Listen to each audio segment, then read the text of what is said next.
Are you searching for the best in online black radio? Then go to blacktalkradionetwork.com, helping you filter through the noise. Real talk, black talk.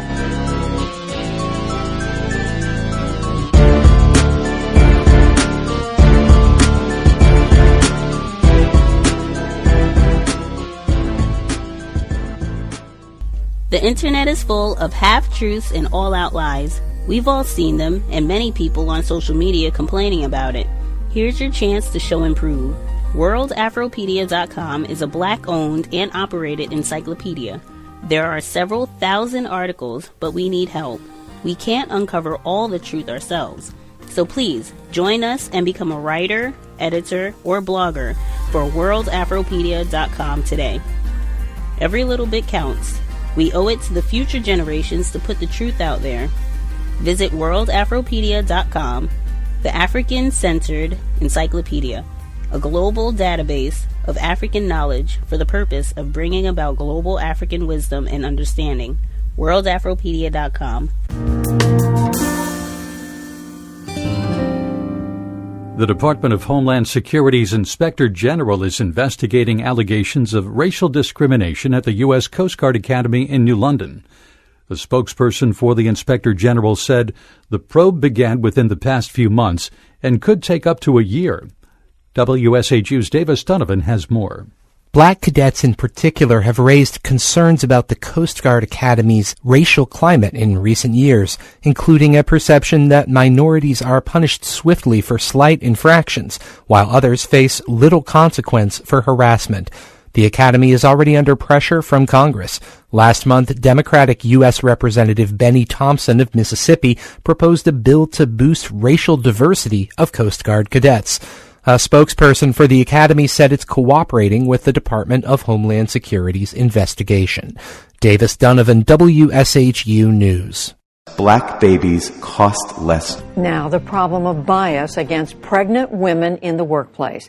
Today marks the 40th anniversary of a law known as the Pregnancy Discrimination Act. The law has been crucial, making it illegal for employers to deny a woman a job, a promotion, or higher pay because she's pregnant. But a new investigation has found there are important gaps in the workplace where this is not being observed, and it can be even more difficult with physically demanding jobs. That is the focus of what William Brangham explores tonight, and a note for viewers, this conversation discusses sensitive subjects. Warehouses are some of the fastest growing workplaces in America, employing more than 1 million people. As part of an ongoing series about pregnancy discrimination in the workplace, the New York Times discovered some warehouses where pregnant women alleged that their requests for lighter duties were rejected and they then had miscarriages. The Times report focused on alleged troubles with one warehouse in Memphis, Tennessee.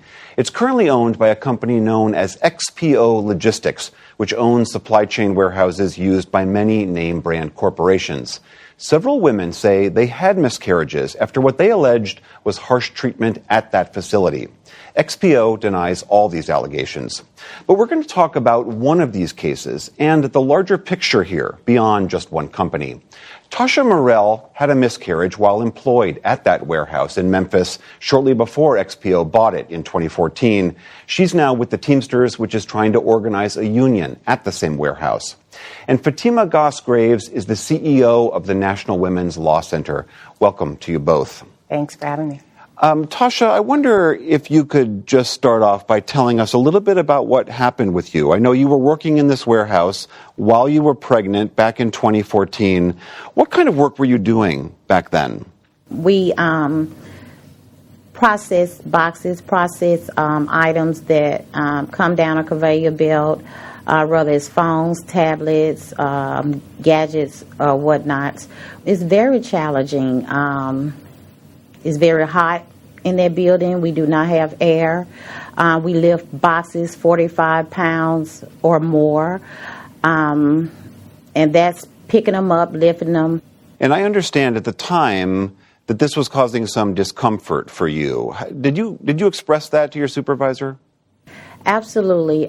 February of 2014, I found out that I was pregnant.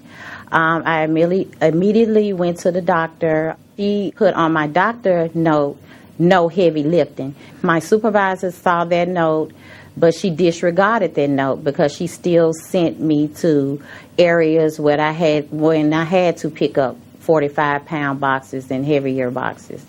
So you're saying that you went to the supervisor and said, look, I've got a doctor's note saying I'm not supposed to lift heavy things. Can I do something different? What was the supervisor's reaction? Yes, I did request lighter duty because it is lighter duty. That company accommodates who they want to accommodate. So I did ask for lighter duty, and I did tell my supervisor that I could not lift heavy boxes. She stated to me that I should have an abortion, and I just looked at her because I was so shocked that she told me to have a freaking abortion. So she eventually walked away from me. I stayed at work maybe 15 minutes later. I was hurting so bad. I went to sleep. But when I got up the next morning, my mattress was like drenched in blood. My husband was there. My 2 kids was there. And they were like, Mom, what's wrong? My husband was like so shocked. He didn't know what to do. You know, me crying, me in pain. So he rushed me to the ER. I got to the ER and the doctor examined me and checked me and everything. He was like, sorry, Miss Morrell, but it's nothing we can do. You're miscarrying now and you just have to let it take its course. I'm terribly sorry about you having to experience that. I know you have heard this already. The supervisor at the time says that's never what she said to you. The company has denied all of these allegations. They sent us a statement that said, we were saddened to learn about Ms. Morrell's loss in 2014. While we can't speak to what happened at this site before we bought it, we've created a culture that is strongly grounded in dignity and respect. Our workplace and pregnancy accommodation policies exceed what is legally required. They also allege that the Teamsters Union, for whom you now work, is stirring up these stories to make the company look bad. And I'm just curious what your reaction is to that when you hear that statement. They're lying because, again, that supervisor not only told me that, but it was 4 or 5 women that was pregnant at the same time that I was pregnant. It was like a trickle-down effect. I mean, and to try to put it on the Teamsters, no one was affiliated with the Teamsters. I now work for the Teamsters to speak out, but I wouldn't dare allow anyone to downgrade the Teamsters because they are the ones that gave us a platform, that gave the voiceless a voice. So I feel like that's just very disrespectful to try to blame someone for their mistakes. I want to turn to Fatima Gosgraves. When you hear a story like this, when I read about her story in the New York Times and about allegations of this kind of behavior going on in other warehouses, the thing that really struck me is that I thought surely this kind of treatment of a pregnant woman asking for lighter duty when she has a doctor's recommendation, that should be a legal requirement, but it's not. You know, I'm so grateful for Tasha and the other pregnant workers for speaking out because 40 years after Congress first passed the Pregnancy Discrimination Act, you would think that this wouldn't be a problem. What happened was a few years ago, there was a Supreme Court decision that limited the interpretation, that basically made it harder for pregnant workers when they need accommodations to get them.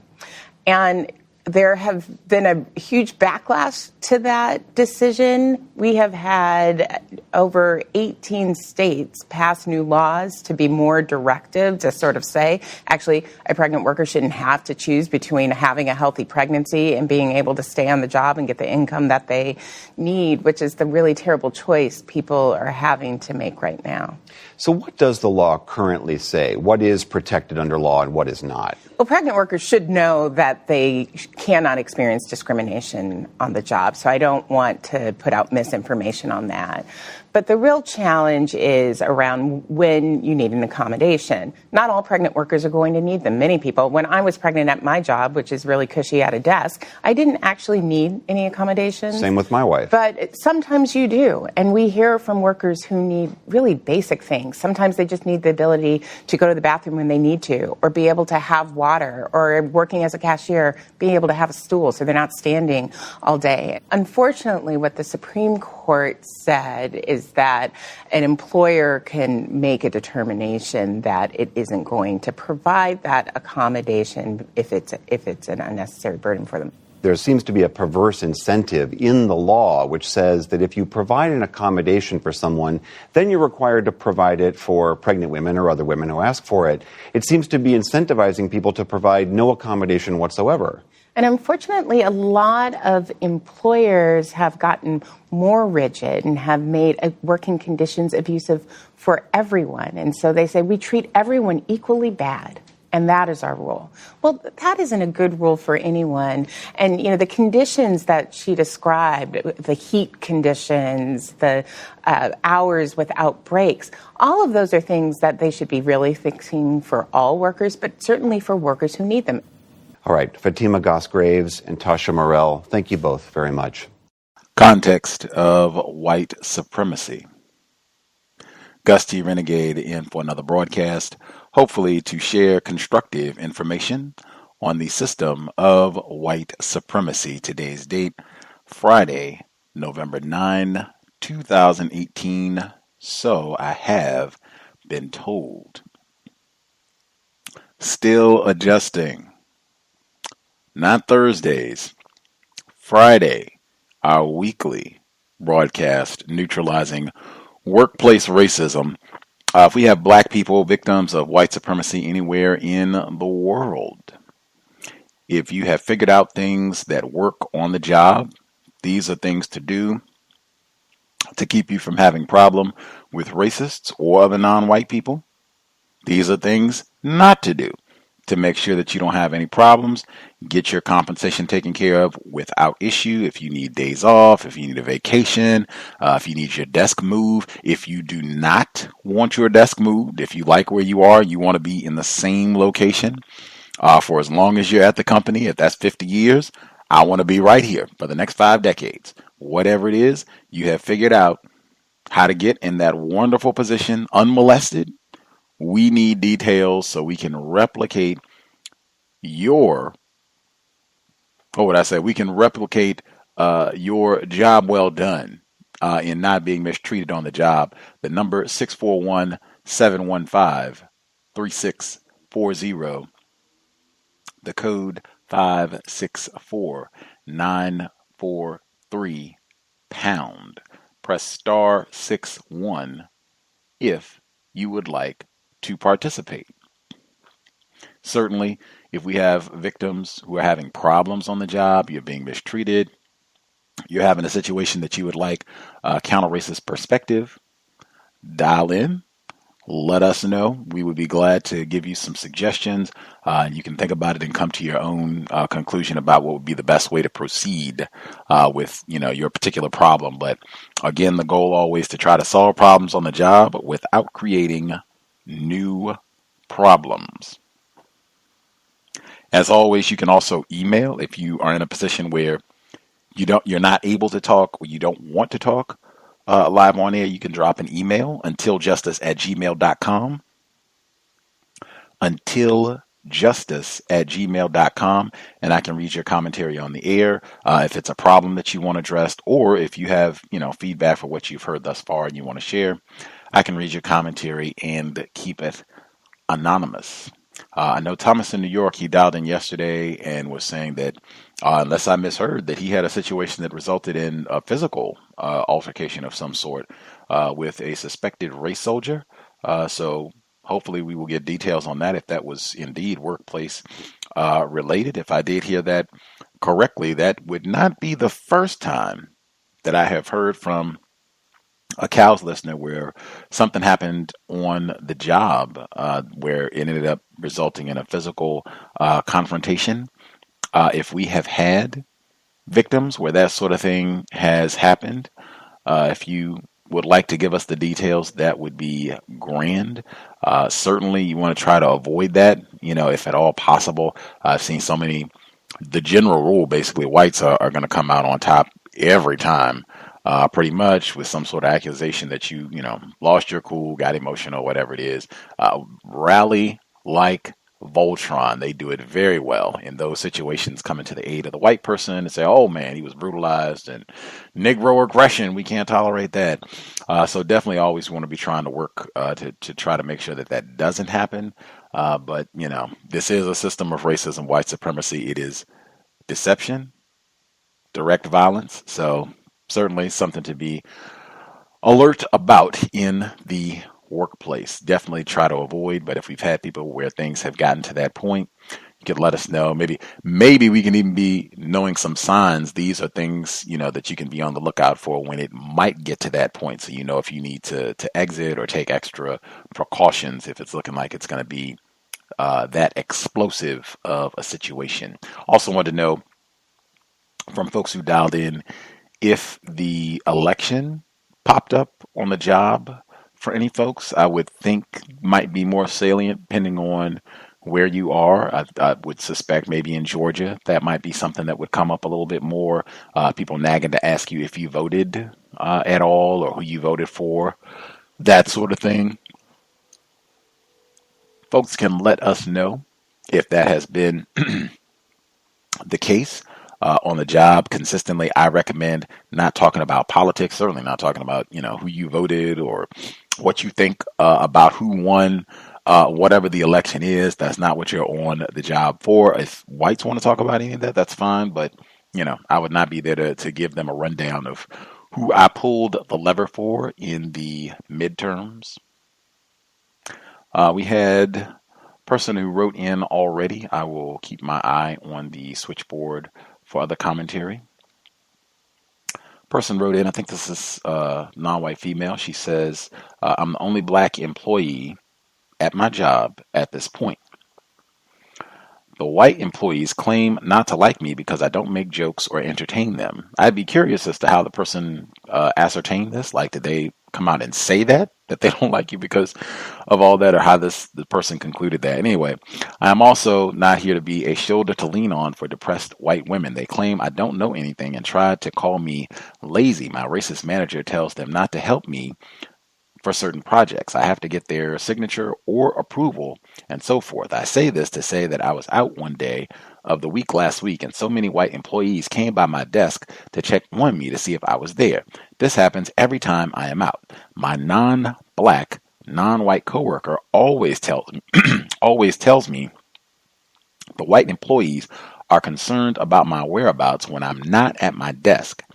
A recent example, a non-white, non-black employee had surgery and was out 3 weeks. She came back and no one bothered her or asked about her.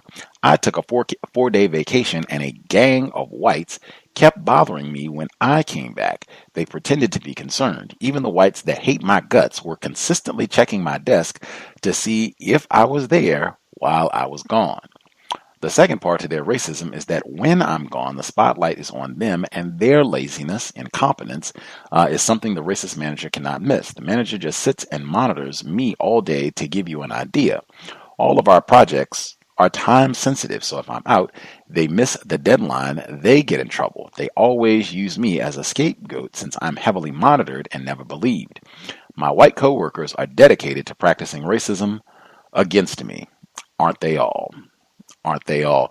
Again, the surveillance in the workplace, none of us should be surprised about that, regardless of the levels. If you take a vacation, I'd also be curious as to how this person ascertained that they're checking their desk area, I guess, when you're not present. How did you conclude that? Like, are things moved around on the desk, or is it just, other non-white people are telling you that they are looking for you and coming by and that sort of thing? But regardless, none of that should be shocking. That's part of the reason why I say we shouldn't be leaving things at our desk or work area as though this, area is yours and it's going to be your private, confidential area. That is not the case at all. And we also should not be in the mindset of thinking that there is concern for us, as though, oh man, we hope that you're doing well or you're not sick. I know it was mentioned the other employee was out for a considerable amount of time for the surgery. I wouldn't even then think that it's going to be, oh, we brought you, a fruit basket and baked chitlins. We know that, that's your favorite, the niggers, and watermelon. We're so concerned about you. I wouldn't expect that even then. Just keeping it tacky to expect that regardless of the situation, so that it doesn't upset you. They can come by and look and monitor. That's what I expect, even if they got cameras up, whether they do it manually, whether they send other non-white people, so that that sort of thing doesn't bother or surprise you in the workplace. And in terms of them being incompetent and all that, I would just keep in mind that white people are very aware. They're practicing racism when they're saying that you're lazy, or that you don't know what you're doing, you're not up to speed on the projects and that sort of thing. That's just them practicing racism. They know very well that the other whites are lazy or not doing their work or dillying around and not doing it on time, so that they can blame it on you or your absence or whatever it is. White people are very aware and probably chatting amongst themselves. I can't emphasize that enough.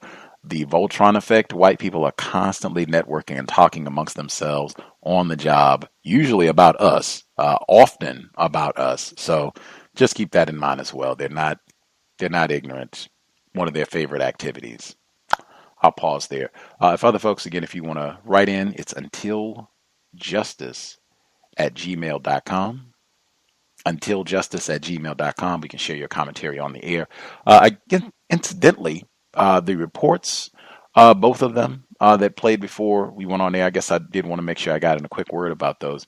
The pregnancy report, obviously, just finishing my prenatal yoga training, that stuck out to me for many reasons. But I just read the New York Times.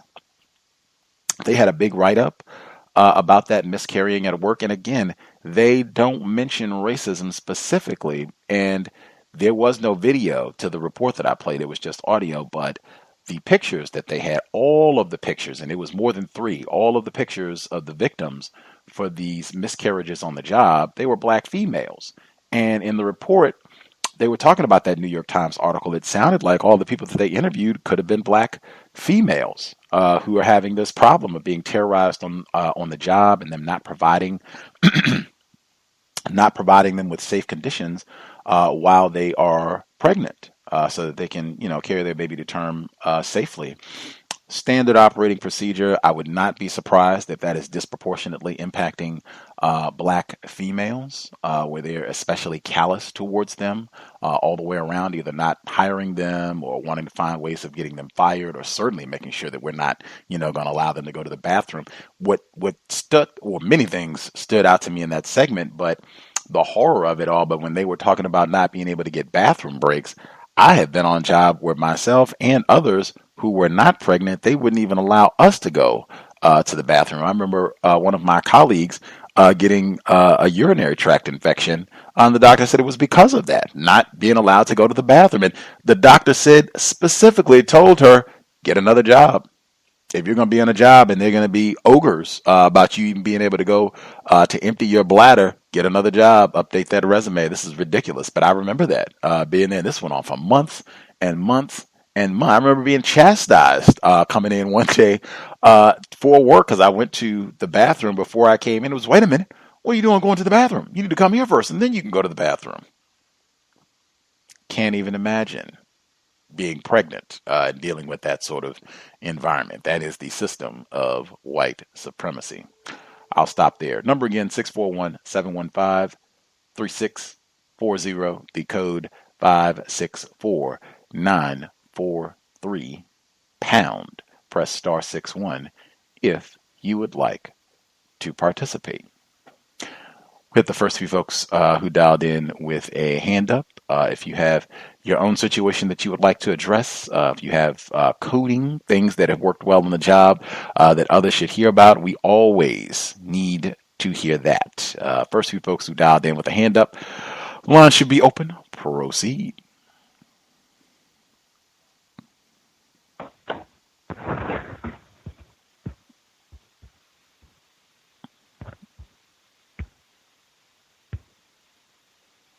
Greetings.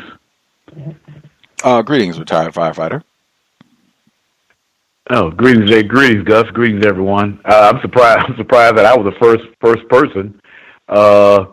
Actually, what I was waiting for, Mr. Thomas to bring his update, and I was going to function from there. But I'll just hold on and let somebody else go ahead on in front of me. For sure. Yeah. We'll look out for Mr. Thomas as well if he's able to share today. I think he did. If I heard correctly, I thought he said yesterday his situation was related to workplace racism, but we shall see.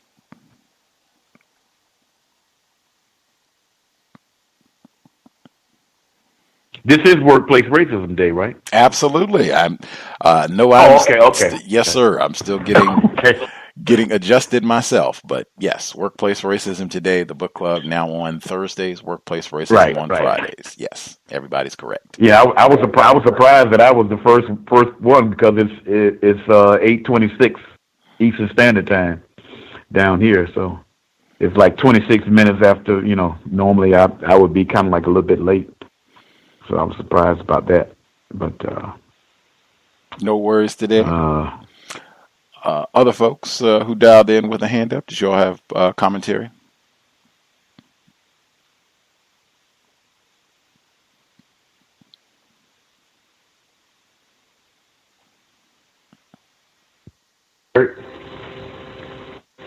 Was that?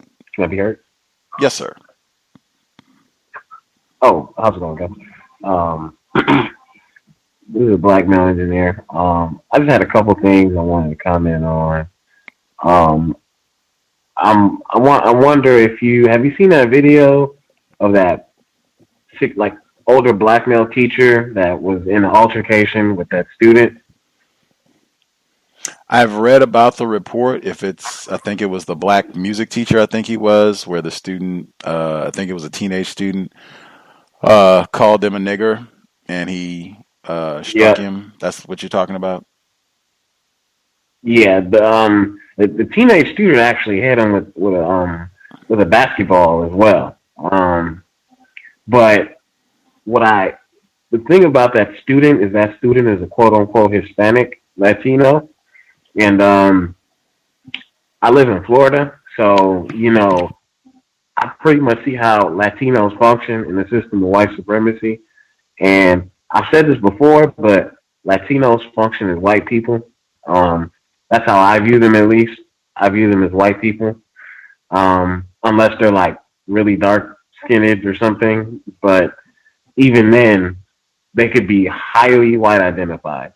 But I just think on the job, that non-white black people should be very careful of any black and brown coalition or black or brown people of color organization. I would just be wary of that because I think, it's like a covert dog whistle to say, let's just gang up on the black people.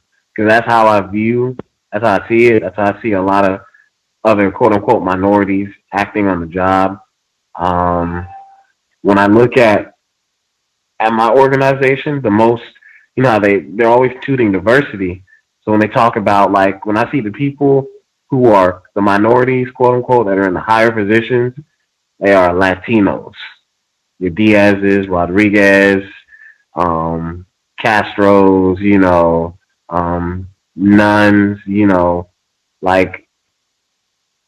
and if you were to line these people up and tell them not to speak, they look like everyday white people. So I'm just confused as to what the function of calling these people Latino or Hispanic actually means.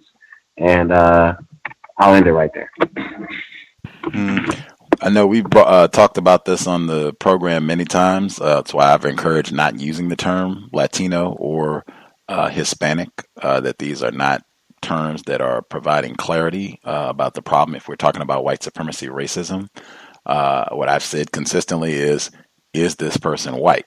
Because frequently what's happening is we're just talking about someone who is classified as white, and happens to speak Spanish. They are a racist white supremacy who is able to do a little bit of Espanol. That's what we're talking about sometimes, not Latino or Hispanic or any of the rest of it. As for the people of color coalitions or black or brown coalitions on the job, what I've said consistently, when you are on the job, you are functioning united independent. That is the codified way. I wouldn't care if everybody there was black and the color of Lupita Nyong'o. Even then, you would be functioning united independent. Racists can get anyone, whether they're classified as white or non-white, to help in supporting racism, white supremacy on the job or any other area of people activity. So none of us should be expecting an allegiance, help, cooperation in a workplace setting from anyone for any reason, regardless of what their racial classification is. I think that's just standard, and I think that would solve the problem. Then it wouldn't matter whether you go in and the people are the same complexion as you are, or they're speaking Spanish or Amharic or anything else. Whatever they're doing, I know I'm in the system of racism, white supremacy, so forgive the hate you give. I got my own back. That's what I'm going to expect. The only person that's got my back here is me. Hopefully that makes sense. Folks can let me know if I am talking crazy. Others who dialed in, if you have a hand up, line should be open. Proceed. Can I briefly comment on that to bring some more clarity? I reckon you are in the area of Florida. Yes. White people are competitive with each other, even to the point of anger, even to the point of being violent, disagreeable, and they have these different terms, ethnic, it may be called Italian. I've heard the word Latino, Polish, Eastern European, whatever. But bottom line is just like you said, and I've actually got the thought and understanding from Mr. Miller Fuller, white, non-white, white supremacists. I've been in South Florida for 60 years, and that element of white people always has been around. The only difference between the white people that speak Spanish and the ones that speak English is the difference of language. That's it, as far as they're concerned. But they all are white people. And as I think the caller did say, it's true that all of the heads of the departments in Miami-Dade County is made up of white people who speak Spanish. It's one of their. I don't know if there's their main language, but it's definitely one of their languages, as far as they're concerned. But they're no different than any other white people, as far as they're concerned. You can go some places like Pittsburgh, and you will see white people who are called Polish, perhaps. You can go to New York and see white people who call themselves Italian, but they're still a white people. And I don't even use the term Italian or Polish. They're just white, as far as they're concerned. And that keeps me focused on what I'm have to deal with. Thank you. Context of white supremacy, very important in minimizing the confusion about those racial classifications, in my opinion, especially on the job, because it seems like a lot of folks end up, because it's frustrating being on the job and having people that are mistreating you or aiding and abetting in you being mistreated. So I certainly understand lots of folks ending up getting upset, but I think the logical, the accurate way of viewing what happening, white, non-white. Sometimes racists speak Spanish. Others who dialed in, if you have a hand up commentary to share, line should be open. Proceed.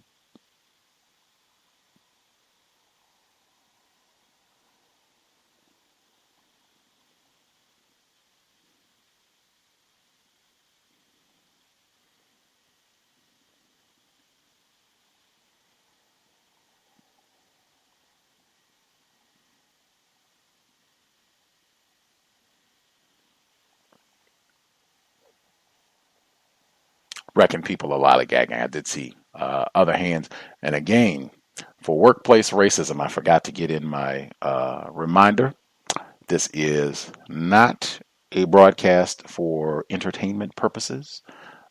Certainly, there are lots of wonderful things happening on a Friday evening where folks could be out and about. I think there's still high school football going on, Friday night lights and such, and television viewing options, lots of choices. This is not for entertainment, so certainly should not be spectators. If you are listening to the broadcast, victim of white supremacy, I am sure you have some sort of work history. I'm sure you've had some issues on the job. If you have not, well, then you should for sure invest. Racism-notes.com. Racism-notes.com. PayPal button is in the top right corner. If you don't have any of those issues, whites don't mess over you or anyone else. Non-white people, so-called Latinos, they don't mess over you on the job. Everything is grand. Invest, and then you should still dial in to let us know how you pulled that off. Let's see. Check in again with the folks that are here. Folks still spectating?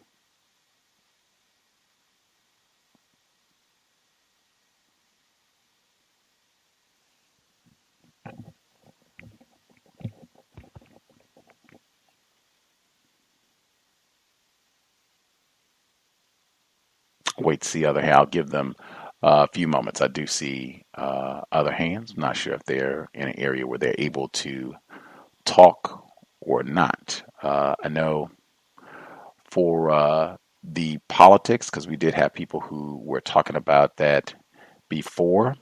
I know some folks said that they felt confident, secure enough to get to the position where they could ask questions. That's certainly one where you might have some whites who are feeling, how would I say, they're feeling happy enough with whatever happened with the election, or at least excited enough that they might be down to chat it up. So if you're confident that I'm not going to make this about something where I got to show them what I know or what I think, or, really pick apart what they're saying, sure, ask a question or two. Who did you vote for? What did you think about the result? Especially, I'm a big fan of the turning it back around. If there's a question they ask you, what do you think about the election? Did you vote for that Gillum fella, or did you vote for that Stacey Abrams, or wherever you are? I don't pay attention to all that. Did you vote? Did you vote? Did you vote for Mr. Gillum? Seems he came up short. Were you supporting him? And boop, they might be ready to roll to let it talk. You can do some studying, even on the job, for folks who feel comfortable. If you're not interested in that, you don't want to hear what they say, no problem. Just, I don't talk about politics. I think we presented that. So you have options. We presented that as a code before as well. I don't talk about politics, and keep it pushing. If you want to move past all of that and you don't want to even engage in the nonsense in your workplace. But that's, folks, if anybody had to deal with the midterms on the job this week, being harassed about that. I hope nobody had to be harassed about voting. If you work in an environment with a lot of black people and you decided not to vote, I hope you didn't have to be harangued about that decision. I know we had some people who said that they were not into the voting at all. So, yeah, you can let us know if you had to deal with that too. Folks still spectating? The folks who dialed in with a hand up, are folks still spectating? Can I be heard? Thomas in New York. Folks were waiting. That was one we wanted to hear for workplace racism. Yes, sir. Good evening, Gus. Good evening to all the callers. I know you're right poorly, but I hope you're well. Yeah, the beautiful thing about this area is, unless it's like the presidential election, it's generally like really nothing to talk about, maybe the mayor, because that could go either way. But I mean, for Congress and stuff, they generally are just like very liberal. So, that's who they support. And, it is, very, a very liberal place, New York. I'm sure it's very similar to Seattle. So it's not a lot of conversations about what's going on in Florida or in Georgia, in New York. It's like you don't get to hear that stuff. So I look forward to hearing stories from the water cooler, from the people that live in those areas. And the lady in Georgia got almost zero white support at the polls. I mean, she got slaughtered by the white people. My day yesterday at work,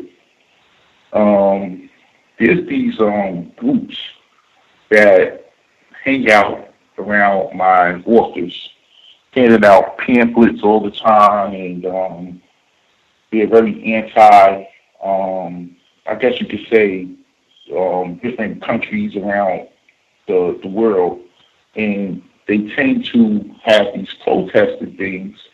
But I never witnessed anything like this before. So I'm already pretty pissed off because I go across to the other building. Like I said, it's 2 buildings across the street from each other. And I take the stuff I'm supposed to take there. And when I get back, and it's about my lunchtime, someone tells me to bring over some boxes. So this is, when you leave the building with boxes, it's a process. You got to go through a certain elevator. You got to leave through the loading dock. It's very difficult. So it's time consuming. So I'm looking at my lunch, and I'm hungry. And so I'll get to the out, and I'm walking across the street, and I noticed they had this protest when I went there the first time. They had a big plastic U.S. drone with bombs on it, and they're talking about the children in Yemen being bombed by Saudi Arabia and all this stuff. So I didn't pay any attention to it, but now when I go back across the street, they're in front of the doors where I have to enter to go into the other building. They formed a chain link. They're practicing this anarchist type activity. So I'm like, man, I don't got time for this. So when I get to the place where I need to go to enter, they're not letting me go through. So I said, listen.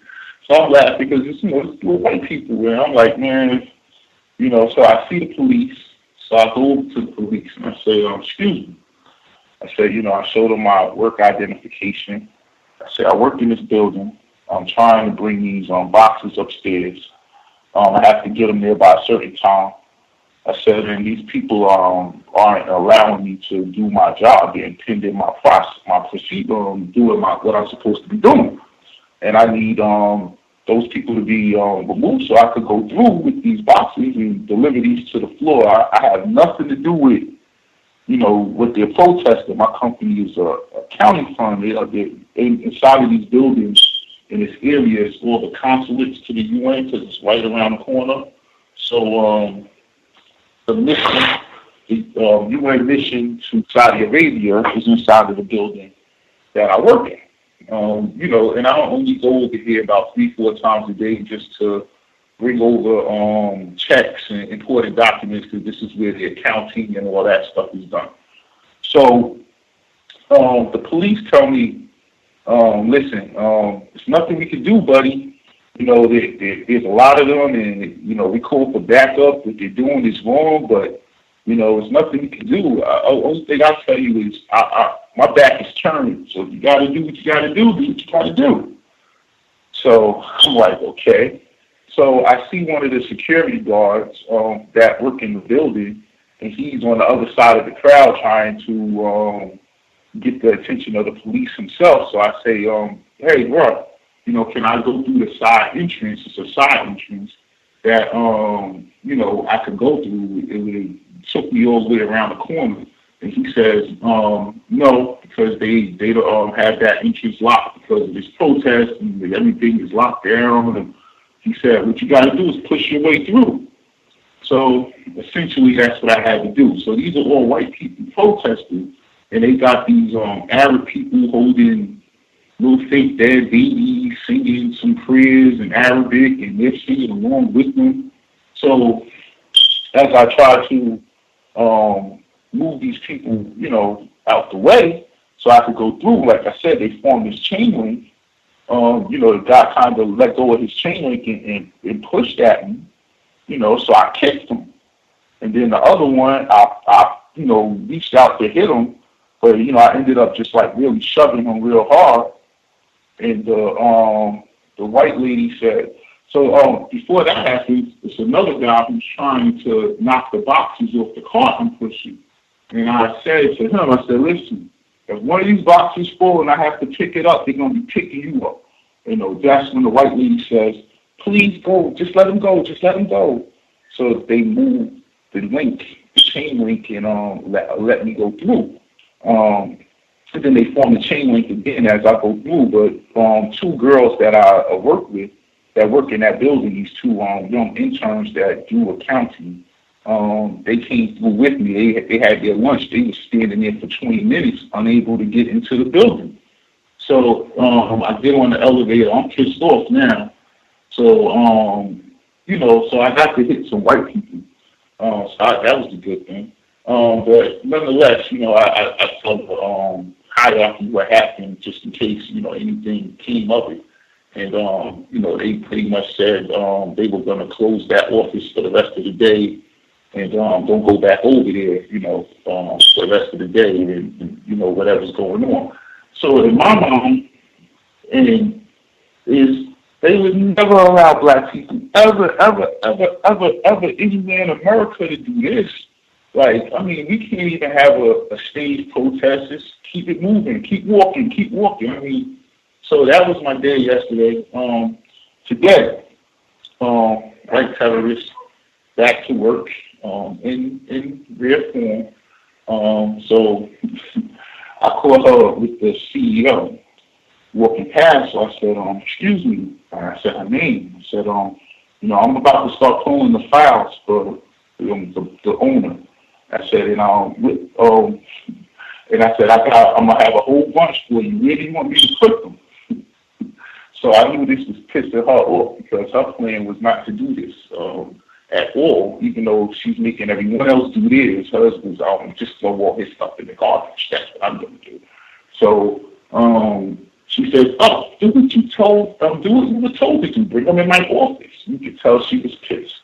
So, of course, she came back at me later for payback and retaliation for that. But at least I got somewhere to put all these files because she was going to pretty much leave it to the point where I was responsible for them, and anything that went wrong, it wouldn't deal with her because she doesn't know how to read the files, even though she's the executive secretary. And I mean, a lot of thinking. Wow. I'm sorry you had to deal with all of that yesterday. My goodness. I guess, I guess the one thing that did stand out in my mind with all of that, still being in a system of racism, white supremacy, you're in New York. I would suspect most folks that are in major cities, I think Stacy is with us. London would certainly qualify. Miami, you're in these bigger, Washington, D.C., you're in these bigger cities. They got cameras everywhere. And I think Thomas in New York had a situation eons ago where he was going through the revolving door and not helping white people. He didn't want to hold it so the white guy could come through. And this racist gets caught in the door, and then they try to make Thomas pay for the phone. So I bring all that up to say a situation like that, it wouldn't surprise me if they had video, or I think he said there were other employees who were there who, witnessed the whole situation. It wouldn't surprise me if they wait a day or two, because I think if I remember right with the phone situation with Thomas in New York, they waited like a week or so. Let's say the phone thing happened on Monday and they waited 2 weeks later, two Wednesdays from then, they waited. They're like, oh yeah, remember that phone thing? I think you broke that white man's phone and you need to pay him for his phone. That's the sort of to wait and come back 2 weeks later and be like, oh yeah, the protesters, good people, were out trying to convey their message of nonviolence and peace, and you came through and ravaged them. Look at you. Look at you. You're on there kicking, and we just can't have that. It would not shock me at all. Folks think that that's, I'm talking crazy or making up something, I guess, but it just wouldn't surprise me. I'd be very leery anytime where just a situation like that happens where you're on a job and you have to end up putting hands on a person. When it's a white person at that, like, oh man, it just wouldn't surprise me. And especially if they were white, chicks who you said had been waiting outside 20 minutes, wouldn't surprise me at all for them to go and snitch. Because, oh yeah, Thomas was out fighting with the protesters and I was just scared. It looked like he had a chain in his pocket and he had a switchblade. And oh my gosh, it was that's one. Well, the first thing I did when I got upstairs was meet the two non-white girls. Asians. Oh, okay. People with sleepy eyes. So they came. I called up, like I said, I called the boss. I called the CEO, and I had them right here with me. And they explained everything how they felt threatened. How Thomas had to fight his way through to get us through. So I think I'm pretty covered with that because I was very transparent with everything that happened and everything I did, and she didn't seem to have a problem with it at all. But you never know. It is white supremacy. Is it anything now that you've had, I guess, a day or so to reflect on? Anything that you would have done differently to try to get through all of that, or how you handled it? Well, the funny thing was, right, leaving the office now, I have the cart, and it's a fold-up cart. And, I'm like, in my mind, anyone trying to impede me from leaving because they have the link here, I'm going to hit them with the cart. When they saw me coming with the cart, they moved right out the way. I feel like I wasn't waiting because they don't see the lead as my terrorists. If I don't go to lunch at 1 o'clock, it's like the biggest deal ever. So it was that time to go to lunch. I'm not giving up my time for these people. These white people stand up here acting like they care about what's going on with the Arab people. And, I could care less about the Arabs or the white people. I both need to go. So that's how I felt. So, no, I wouldn't have done anything different.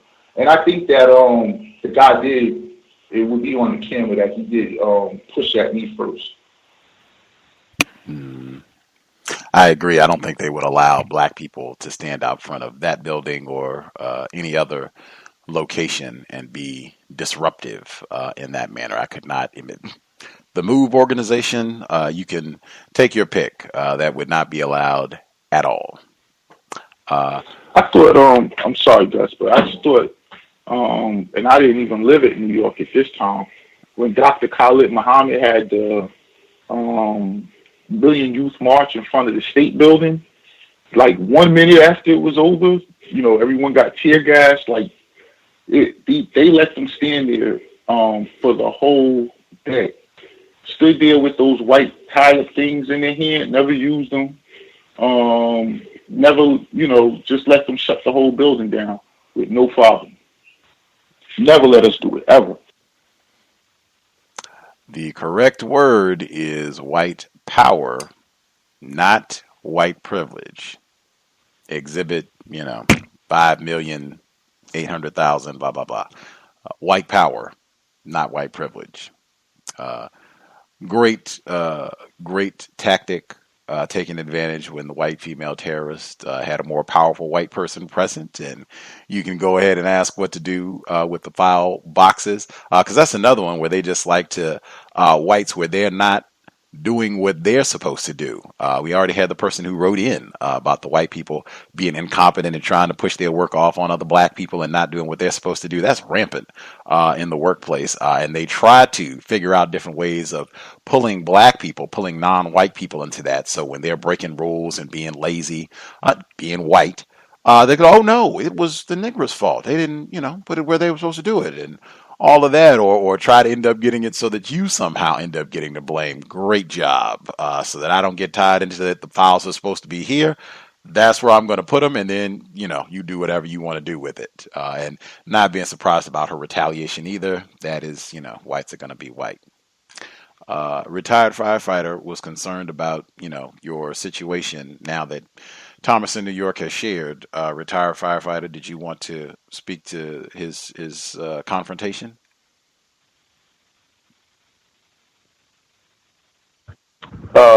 Yes. It sounds like that everything that ended up being where he had some sort of physical contact with a white person was kind of like set up for him to be able to do it and quote unquote get away with it. There is like you said, there is a possibility. There is a possibility that he may have to address it in the future. That's always a possibility. But he certainly got an opportunity to just go ahead and make a quick decision and in turn, using some sort of level of physicality. It was the opportunity kind of like presented itself. It sounds like it. But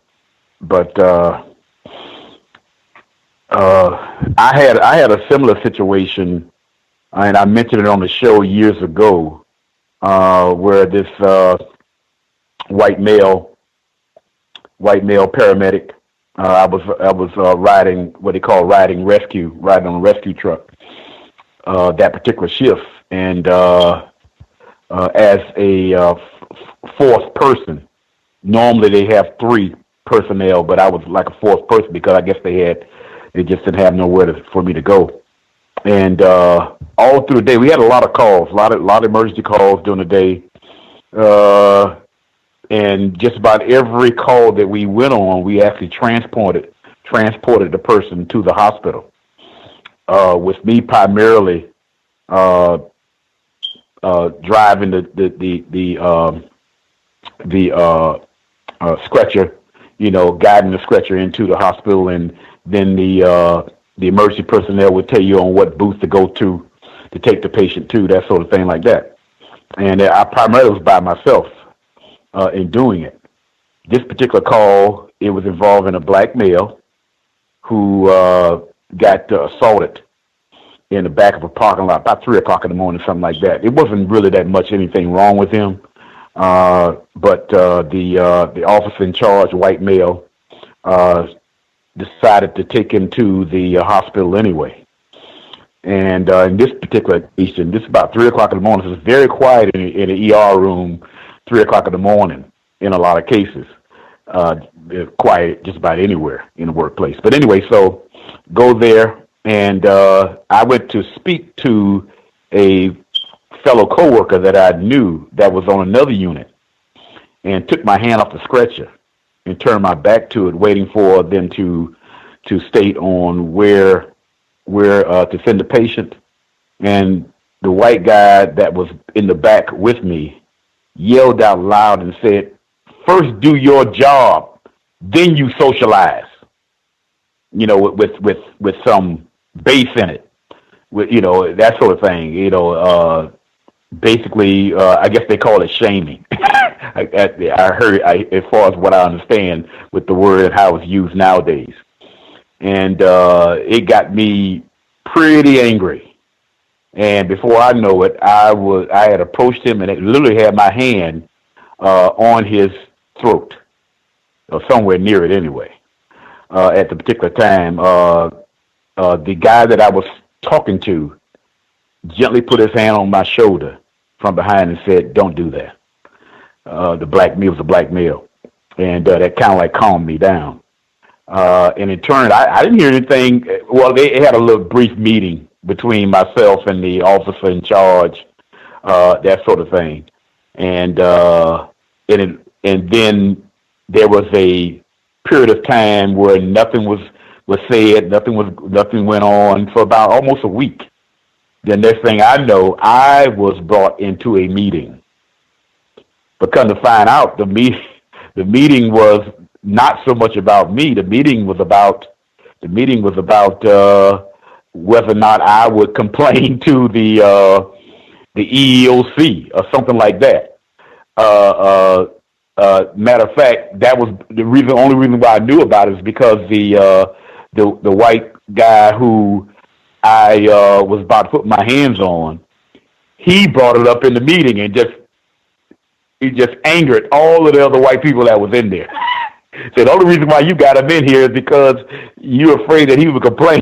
He would complain to the to the EEOC or something like that. He said this is many years ago, and yeah. So I mean, it's possible they could basically call you in for something, another, because although white people right there on the scene probably would give you the idea that okay, well, it's just like part to the core that I'm involved in this kind of protest and I'm bound to have some sort of competition like that. They're sneaky, like they'll come around and include you into something. That's just how they are, as far as they're concerned. But I would say if I was in the same position, I probably would have done the same thing, Thomas. Probably would have done the same thing, as far as they're concerned. But and regretted it maybe later on, but I probably would have done the same thing. Much obliged, retired firefighter. Context of White Supremacy, and the reason that I said, that's just something to consider in the workplace, really anywhere, if it comes to counter-violence, because we still are in the system of racism, white supremacy, that even if you get in a few good licks, that racist man, racist woman, because they have more power, sometimes they get in the last lick, and the best and last lick. Just something to consider. And really, anytime with counter-violence, I'm of the opinion that unless that was your plan, like you spent the last 6 months saying, oh yeah, today is going to be my counter-violence plan, and everything that is about to happen, I spent the last 6 months getting all of this together. This is going to according to my plan. Then brilliant. Anytime where I was going out to get, a salad, some fresh spinach, and now all of a sudden fisticuffs have broken it. Like, whoa, like, whoa. Like, there should be a lot of thought anytime where it happens in that manner, because racists are very good at instigating things where they end up having, as I said, the last and best lick. That's true. I would state that the white male who was the center of my anguish, he actually stayed into trying to create problems with me. He and I on the same level as far as rank wise, so he had to go through different measures in order to stay after me in a negative way. I mentioned this on the program years ago also, that I had a book on Malcolm X. It was no bigger than a comic book, literally. I mean, it was so small. So it wasn't like, and it also gives a lesson on how white people actually pay attention to non-white black people. And between calls, going on the call, I put the book up into the bathroom where I was at the time, and went on the call, came back, and thinking about, going back to where I thought my book was, and it wasn't there. So I'm thinking, well, maybe I left it somewhere else. So I was going around for maybe about 20, 30 minutes. And next thing I know, somebody asked me to report to the chief's office. And I go in there, and the battalion chief had my book, fingering through it. And he asked me, well, if a white person brought a book about the Ku Klux Klan to work, how would you feel about it? I said, I'll feel fine. Matter of fact, I would ask him to borrow the book. I would like to read it. And basically what I told him in paraphrase that I can bring whatever type of book I want to work and read it. as long as I'm not interfering with anybody else. Because at the fire station, you got the Bible, you have adult triple X literature, and showing it on television at that particular point in time. All of this type of stuff was going on, during that time when I was on the fire department. So he's a hypocrite, right from the start in his conversation, from that line, and he kind of like let it go from there. What happened was that very same white guy that I had to run in with, he got the book and thought he was going to be able to get me, quote unquote, in trouble. And in that light, nothing really came out of that at all. Of course, I still would bring literature to work, of course, all through my time on the fire department. But nevertheless, similar to what the former NFL player stated when you were interviewing him. But I missed that particular program. But so ended up what happened with this guy, because I wasn't the only victim that he had been bothering. He has that type of personality, and he ended up killing himself on a scuba diving trip out somewhere. I don't know where he was at, as far as that's concerned, and the boat ran over him. And I guess that ended my period of him harassing me, as far as that's concerned. Context of White Supremacy. I think for years I have told... Sad story, huh? I think for years I have told folks to be mindful about the literature you bring on the job. If it's either keep it, number one, certainly not leaving the book in your area where you are at work or what have you. Keep it, in your briefcase, backpack, whatever it is. Keep it in the car. Just go out to your vehicle and read on your breaks or what have you. But surveillance, talk about that all the time. Surveillance, racists are extremely nosy, and if not the thing that they are most concerned about, certainly tops on the list, black people managing the niggers. If you have thoughts on what has been shared thus far, certainly if we have, any other folks who've unfortunately, I would say, had a confrontation happen on the job. If you want to give details about what happened with your situation, or if you want to share anything that has been discussed this evening, you have any thoughts, the number 641-715-3640, the code 564-943#. Press *61 if you would like to participate. Again, want to encourage folks to make sure that you're documenting. I know we have some folks who are already on board with the recording situation. I would just say make sure that you have that codified in terms of how you want to record, and so that you can maximize knowing what the laws are. I guess the rules and regulation at your company, and then the laws in your area, so how you can maximize your recording efforts. If you are recording, and having your codes, so that you can make sure that you are swift with activating your device, however you are recording. If you're not recording, having another means of taking notes on the job that is so critically important for so many reasons, that we are documenting things that are happening to us in the workplace. I hope Thomas in New York documented the altercation. That would certainly be one to file, and just have a folder. You can have separate folders. This can be a literal folder or folder, on a device or what have you, but separate folders each time you go to a new plantation, just so that any incidents, anything that happens, you have a catalog of all of those significant events together, and you don't have to rely on your memory for all the details that happen. As you get traumatized, sometimes certain details might be lost. You don't quite remember everything that's important.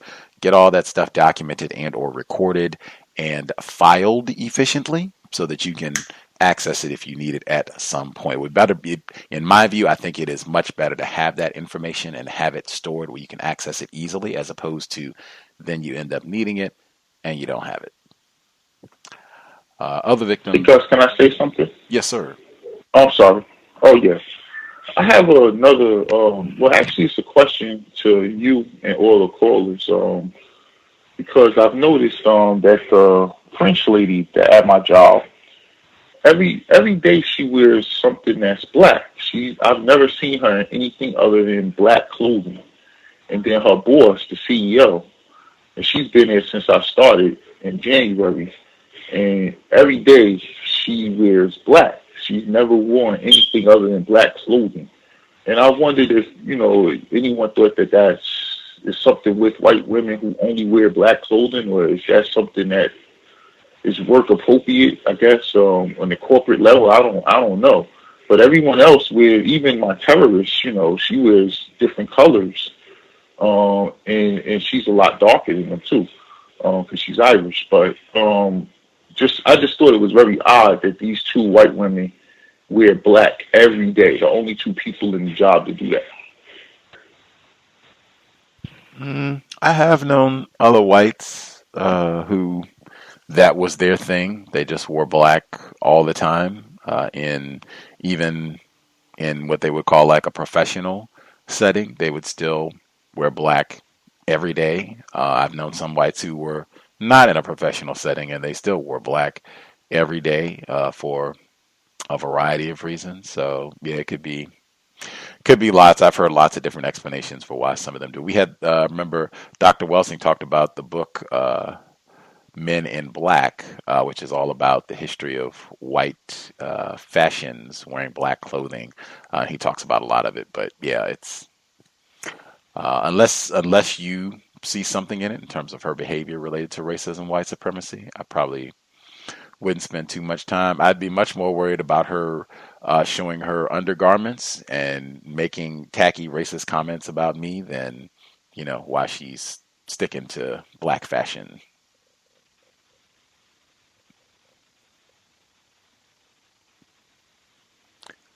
Other folks have commentary on what has been shared thus far, or your own situation that you would like to discuss. If you have a hand up, should be with us.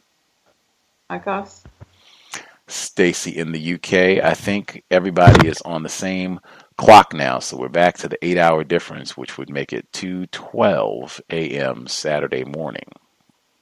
Yes. Oh, have you had the clock change as well then? I wasn't sure. Time change. Hello to you, Gus, and to the rest of the callers. In terms of Thomas's question, it could be anything. I mean, lots of women, maybe even men, wear black to look slimmer, and maybe she's trying to look good for you. Or it could be, it's a power thing as well in the workplace, but who knows? I mean, people wear all kinds of colours for all kinds of reasons. In terms of my updates, I'll give my Welsing moment, actually. I had a combined surveillance or slash Welsing moment this week. There is a new female racist suspect who joined the team. She's been in your organisation for about a month now, and I had a catch up with her this week, and she sent me, it's just part of her induction, so she's meeting everybody in the team, and she sent me an invite a couple of weeks ago, and in the invite she said obviously that it was part of her induction. There's a piece of work that I needed to hand over to her, but the first thing she actually put in the email, which I've never received before, was she wanted to know my experience of working in the organisation, which I just thought, wow, I just thought that was unusual. And given that she's already had her interview, and I think I've already had mine, because I've been working there longer than her, why she would, the first thing that she'd put in an email is she wants to know my experience of working in the organisation. Needless to say, we've focused on the bits of work that I'm doing, and specifically the piece of work that I'm handing over to her. Now, early on in the week, she, I don't know whether it's just that she's trying to get to know me, in inverted commas, but I was walking back to my desk and she was behind me. I didn't realise she was there. It's quite noisy in the office. It's winter time, so I had on boots. and she must have been calling me, but I had one of my headphones in, but it was noisy, so I wasn't paying attention to what was going on behind me anyway. So she reached out and touched me, which really annoyed me. And she said, "Oh, I was just saying, I really love your boots. They're so strong and powerful." And I just thought, okay, I think I've definitely had a Welsing moment, because they are black leather boots. And I guess that combines with her somehow, somewhere in there telling me that I'm uppity because of the way I walk, and it's not the first time I've had a racist suspect comment on the way I walk, but yes, my boots are very strong. Anyway, it's anti-bullying week next week, and I think it's across the UK, and so the plantation there where I work, they're also doing something on bullying. And the lead into this was a survey. Now, we had a survey done, a full staff survey last December, and they usually happen every 2 years, so I can't, for some reason they're pretending they're interested in improving people's experience in the workplace, and so they did a bullying and harassment survey. Ordinarily, the response rate is, the last one was quite high, so it was in the high 90s. 58% of people responded to it, and the results were pretty damning, really, in terms of bullying and harassment. Now, what they, because they gave us some feedback on a blog on the internet, but what they didn't give us, and what I was thinking is, if they gave us the breakdown of the ethnic breakdown, so how many non-white staff, how many white staff actually responded to that survey and who didn't, I suspect there would be a high number of non-white staff who either didn't respond, or if they did, would be on the receiving end of bullying. But it was very telling that, not a lot of people even decided to respond to the survey. And on the theme of bullying and harassment, which continues, mid-year reviews are approaching. So I've been going through another deceptive experience with my line manager for the last couple of months. As a reminder, I returned to work on the 30th in July, and I was told at the end of the month I should have had my objectives set. And so I arranged a meeting with my manager to go through my objectives. She mysteriously didn't have time to really think about them, so we rescheduled. I think I may have had, or attempted to do it in August. I can't remember if it actually happened in August. Anyway, in September, she came along. She said she had started to do it. For some reason, she couldn't print off anything and hadn't emailed me anything either. So we're sat in this my one-to-one with her, and she's got a piece of paper where she started to draft some objectives, but can't hand me anything. Lots of track changes. So, this was all very mysterious and very peculiar. But I thought, okay, well, I'll let you continue with that. And she said she would send it to me. She didn't. October, we had another meeting, because I emailed her and I said, what's happening with my objectives? And again, she did exactly the same thing. For some reason, she couldn't print it. She hasn't forwarded anything to me.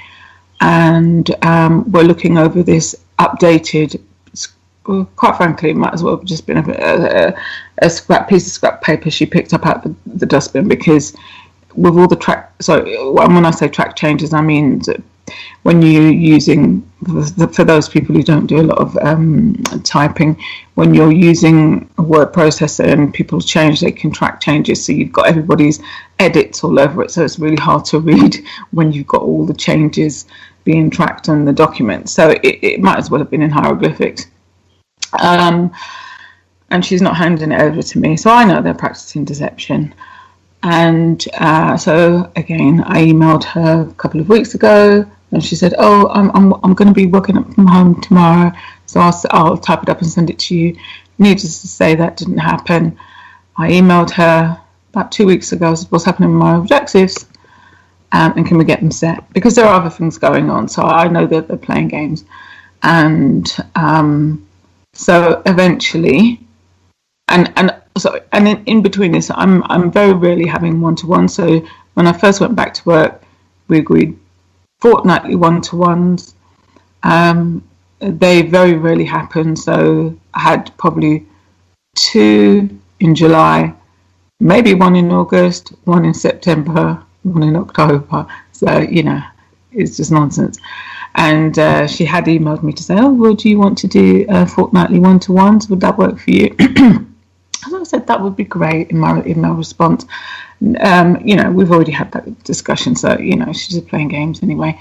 But I sent her a really strong email, which is why now we're having one-to-ones, and the first one was in a while was, I think, on Wednesday. And she eventually emailed me something so that we've got the end-of-year review. Mid-year review. It must be mid-year review at the end of the month. So I'm just deciding whether or not I even participate in this, because we haven't agreed. She's only sent me the documents. We haven't agreed objectives. So it's going to be very difficult for me to talk about how I've performed against objectives that weren't set. So it's, I'm in two minds whether or not I even participate in the process, or if I do, just put a very one-line statement on there saying I can't really comment on my performance because my objectives were not set. So it's very difficult to, actually say that I've been performing to any standard, because I don't know what the standard is that I'm expected to perform to. Interested in any comments on that, Gus, and I'll make my line. Much obliged, Stacy in the UK. Not surprised about the bullying information, not trying to seriously address the problems of Black people. I don't know why, but I found it relevant, I guess, that last month was Black History Month across the waters. And so now we just finished Black History Month, and now we're going to do bullying and harassment. We could have done bullying and harassment for Black History Month, which would have been appropriate. That's not what they did. They did twerking for Black History Month. Now, November, now we'll do bullying and harassing. Anywho, not trying to seriously address the problem. With the objectives, I think that that's fantastic, particularly your strongly worded letter and bringing that up repeatedly, having an email trail documenting, talking about that, because this is how they set us up for failure, where they do not set, these are the clear objectives. This is, what you're expected to do and how we're going to gauge your performance. This is all the stuff that they talk about when it's time for a raise and an evaluation, a promotion, all of that. This is, right there, the foundation of it. And they do this sort of thing deliberately. And him and haw and make up all kinds of excuses and, we'll get a meeting. And as she's, let me see if I can get it together last minute and get some scraps together. They don't do that sort of thing for whites. They have it printed out in advance, tidy, bold-faced print, so you know exactly what to expect, exactly how you're going to be evaluated. So I think that's spectacular. I would be consistent. How am I supposed to evaluate my performance and what I'm doing when I can't even get clear objectives about what my duties and responsibilities are and how I'm supposed to gauge myself in that performance? I mean, I think that's continue with that procedure, and I would encourage other victims of racism, if you're in that position where you cannot get clarity about what is expected of you in performing your job, be consistent with that. That is so critically important. And if it's a sort of thing where you're supposed to have performance evaluations, I think that's another major pattern. We've had a lot of victims where they're supposed to get reviewed to help them do better at your job. That's what all this is about. I can do better, be more efficient, get paid better, get a promotion, move up the ladder. That's what we're all supposed to be here for. They don't do that for Black people. End up missing those reviews. You don't get all the evaluations, things that you could be doing better, or kudos on things that you're doing well. Be mindful about that in emails. Get that email trail going so that you have electronic documentation that not only are these things not happening, I've been inquiring and trying to solve this problem so we can figure out why this is not happening and I'm not getting the help I need.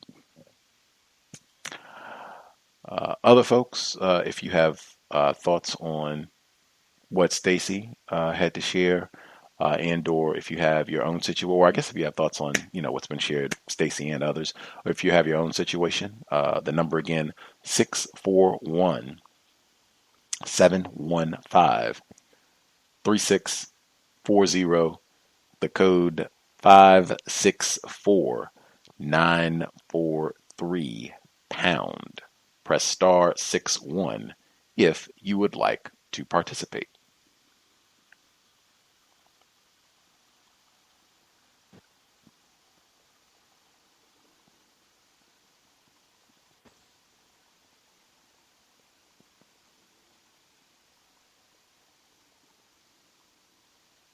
While I'm waiting, see, we had, if any folks wrote in.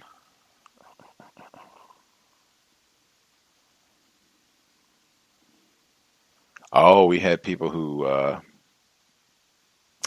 wrote in about white people taking time off and how to deal with that. I suspect that's there's going to be a lot of that the next 2 months. At least that's been my experience, where I've seen whites who they will save and take all of their personal vacation, sick days, whatever it is, will be all taken like now for all of their hard days. I've seen that consistently. In fact, I've been on jobs where it got so tacky, I don't even know if they were taking their holidays, but we were in a facility where I'm not even talking about the entire organization, I'm just talking about my group, where it was like approximately 35 employees in our group, in our section of the building, and it would be like 10 of us. Like, I mean, literally, it would be like 25% of the staff. You'd be like, where is everybody else? Like, are they just like chilling? They're just not, like, it ended up having to be a staff thing. We had to bring this up in the meeting. Like, you can't just not be here because it's the holiday. Like, you have to come and work. And this was having to I don't know if it was shame, but admonish other whites for doing this. So that this will probably be greatly ramped up over the next 2 months. They'll have any and every excuse. Got to take time off for Black Friday, whatever it is.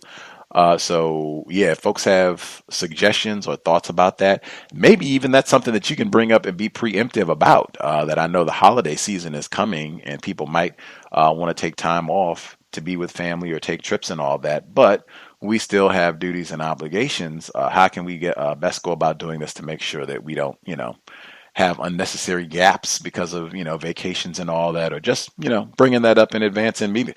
It was done on jobs where I've been, where it caused such a problem, people's disruptions because of vacations and such. Other folks have problem situations they would like to address, workplace racism.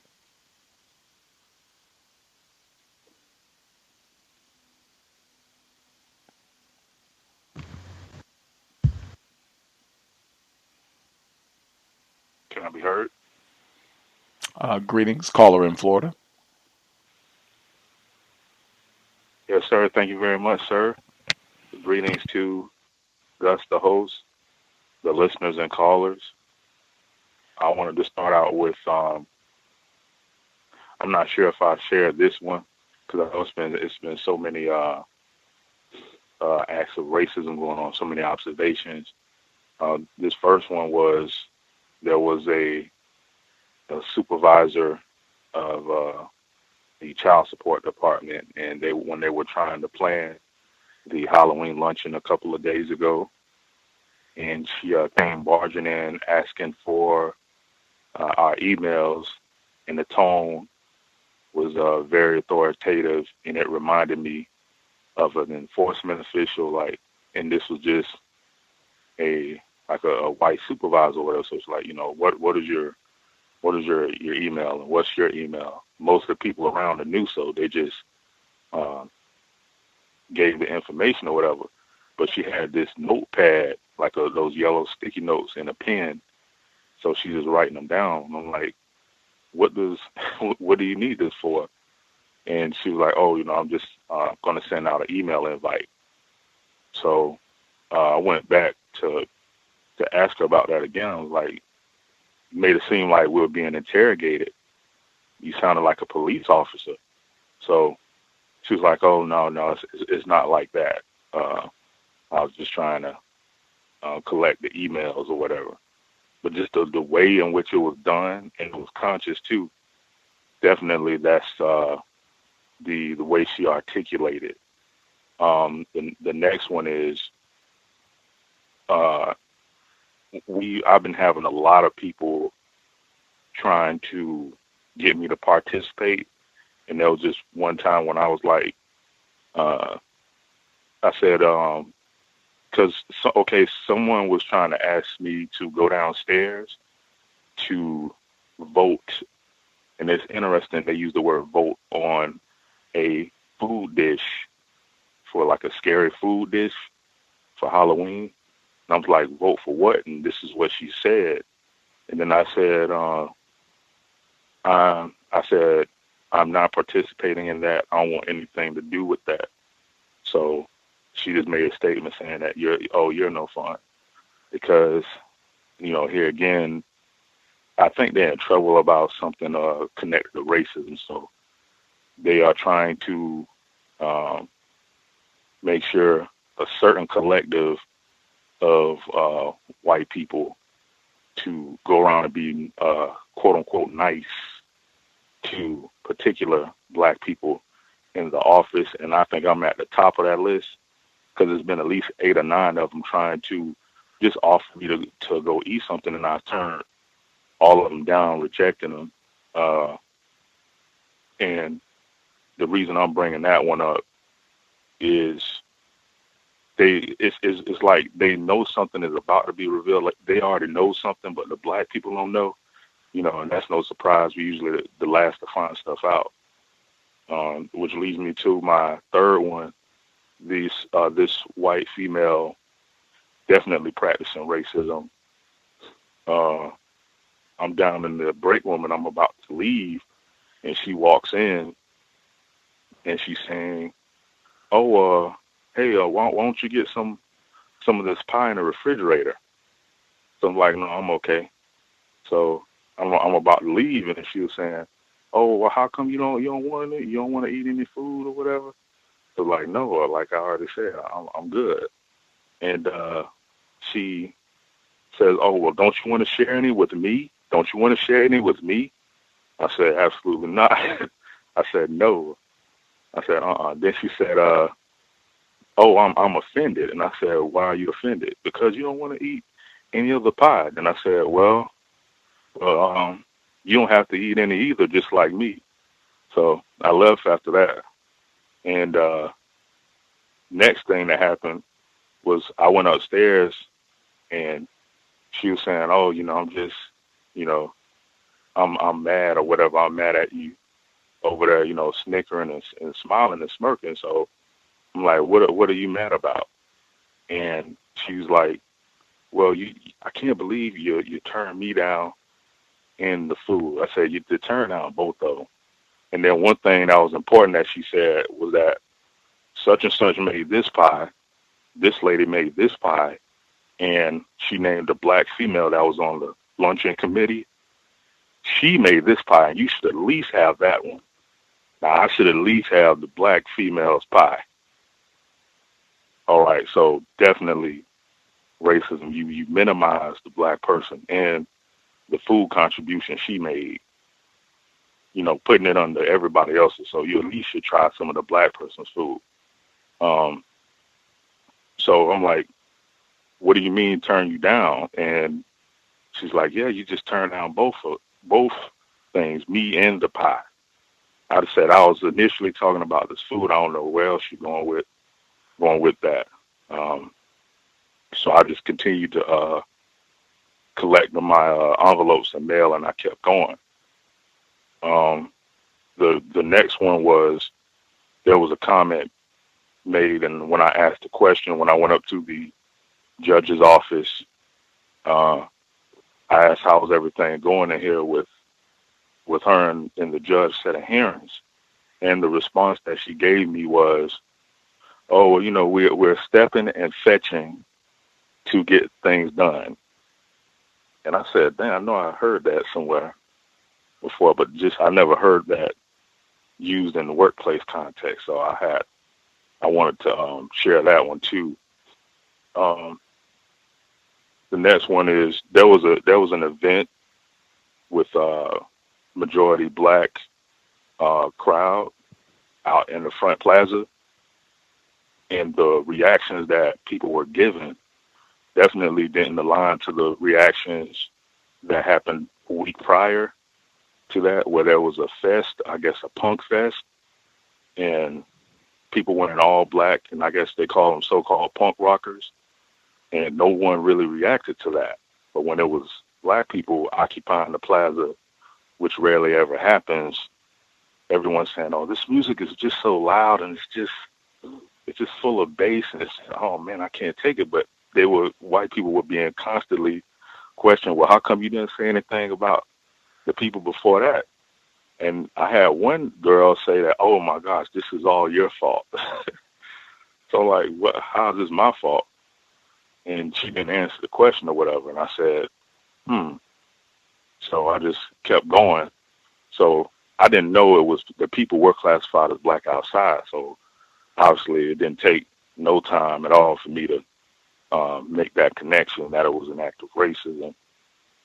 And once again, my last thing is the meeting that just occurred today, actually, November the 9th. It had been rescheduled twice, and me and another black female did not come into work. And we have been the ones showing that counter-racist effort, definitely most recently, and I think 2 other black females as well. So I still have to find out what were they discussing in this meeting.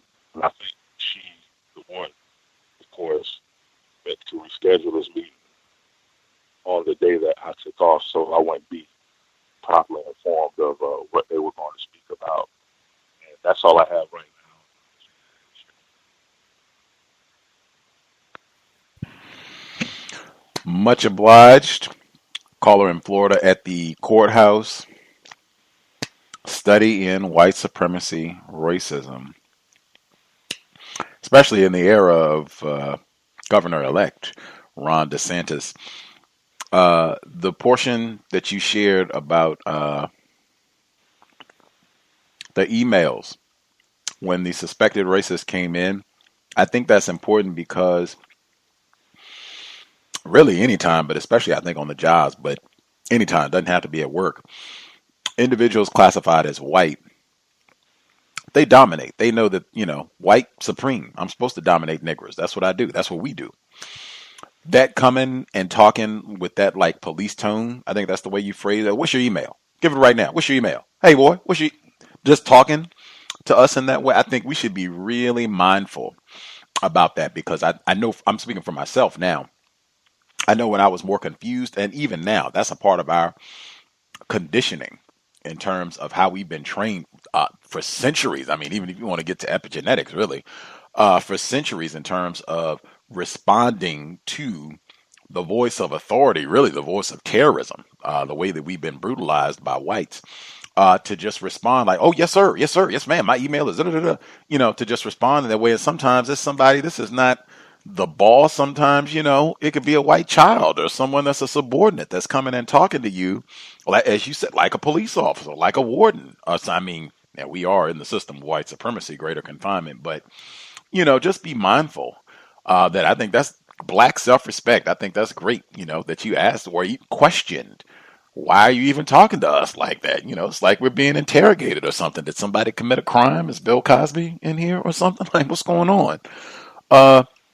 The food thing, man, I'm so glad. I don't know how widespread it is, but I was talking to another black person here in Seattle, and they were saying that it was like a workplace situation, and there's a black female. She said she and the other black people had they were talking amongst themselves and just agreed that they weren't going to eat the food that white people brought on the job. So I was saying, oh, well, maybe that's, at least a small part of codification that we got, that we just don't eat anything on the job. If it gets to the point where whites are coming. Oh, hey, I brought in a pie, brought in, fresh chitlins and fresh string bean casserole. Come on, you gotta have, at least. Oh man, I am good. I would be cautious about leaving my water bottle, water bottle, or even a beverage around in that environment. Like nothing.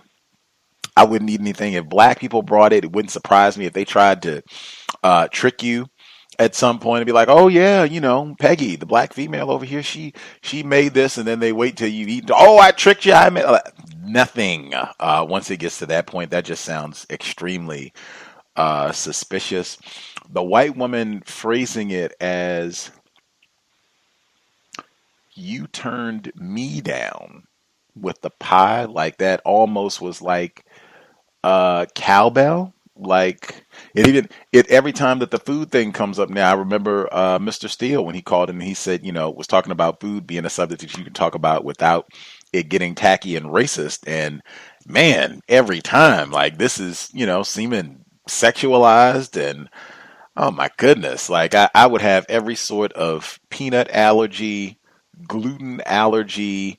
I'm on a diet, everything, every ailment. Like I can't do anything. I'm fasting, anything, any and every ailment that you can think of. And that's going to really ride over the next 2 months with all the holidays and pies and foolishness that they bring in. I would just make that clear. That would bedrock code. I do not eat on the job, and I don't share food either. And the audacity for any white person, that's one I wouldn't have any shame or compunction at all. I do not have food to share. I am hurting. I am barely getting by and eating myself. I did not bring victuals to feed everyone in the office. And I would say that without shame. You could put that on the same thing that I've been saying the entire time we've done workplace racism, as though you're talking, and it's going to be transcribed, recorded. Absolutely no problem saying I don't have enough food to feed everyone here. I did not bring enough to share with you or anyone else. No, I cannot share my food, and no, I'm not interested in eating anything that you have either. I'm vegan, dairy allergies, peanut allergies, gluten, and the anytime when you're aware, you're in an environment where it seems that whites have become aware. Oh, these niggers are practicing codification. Maybe we need to get them out of these meetings or what have you. One, you're being effective. Certainly, that they are watching you, and then continue doing what you're doing because it's effective. If it's got to the point that we don't even want that nigger here, see if we can give them an extra day off or move the meeting or anything else that we can do to get that nigger out of here. Continue what you are doing. That is on the correct path. Job well done. Let's see. Hey, Gus, sorry to interrupt. I had two quick, because I know you mentioned the governor's race. I had a quick observation with that. Could I share that, please? Yes, sir. Okay, we were watching an ad that was opposing Andrew Gillum, and so the white woman pointed out when they were showing photographs of Andrew Gillum with, I guess they was talking about some investigation of he took money or something. They said, I noticed how they darkened his image to make him look evil and very sinister. And I said, well, I talk about that kind of stuff all the time. He said, yeah, you're right. And a white person pointed that out on a commercial. So I said, this is why I'm not celebrating the Halloween. So I connected that together. And she also shared that she was very angry with her brother for saying that he took her mom. This lady is like, I guess, 72 or whatever. Her brother took their mother to a hospital, and they heard the nurse's name was Katrina, and they refused her service because he told her that her name sounded like it may be a black person. So she was, I guess, starting an argument with her brother about this, and she was like, I can't believe my mom's a racist. And you know what he said? He told her that, well, it's no big deal. I'm a racist too. So I actually laughed when she said that. but she was just upset and almost turned into the weak and white. And that's all I have. Wow.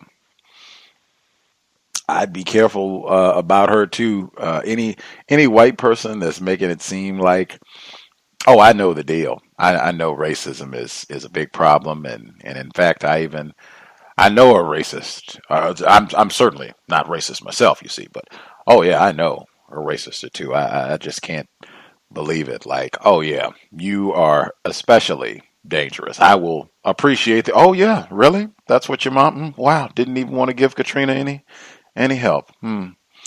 Definitely put that in the dossier. Wonderful information to know, but oh yeah, you are especially, and it's seeming like you want to get tuned up to weep. Oh man, definitely dangerous white woman.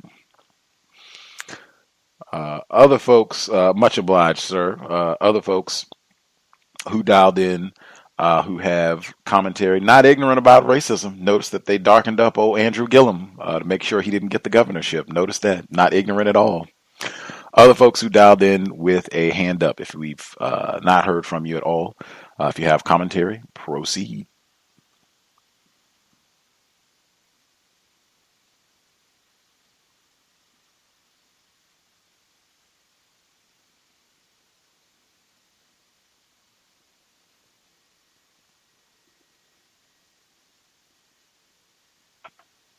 Can I be heard?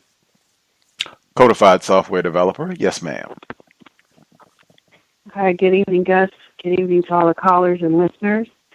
So I've heard a little bit. I heard about Stacy and the evaluation. My company does the same thing at my job where they have you evaluate yourself, and then or the company I work at, excuse me, they do the same thing where they have you evaluate yourself, and then your manager or whatever comes in and evaluates that. Very recently, I was told by my manager that I needed to complete my evaluation.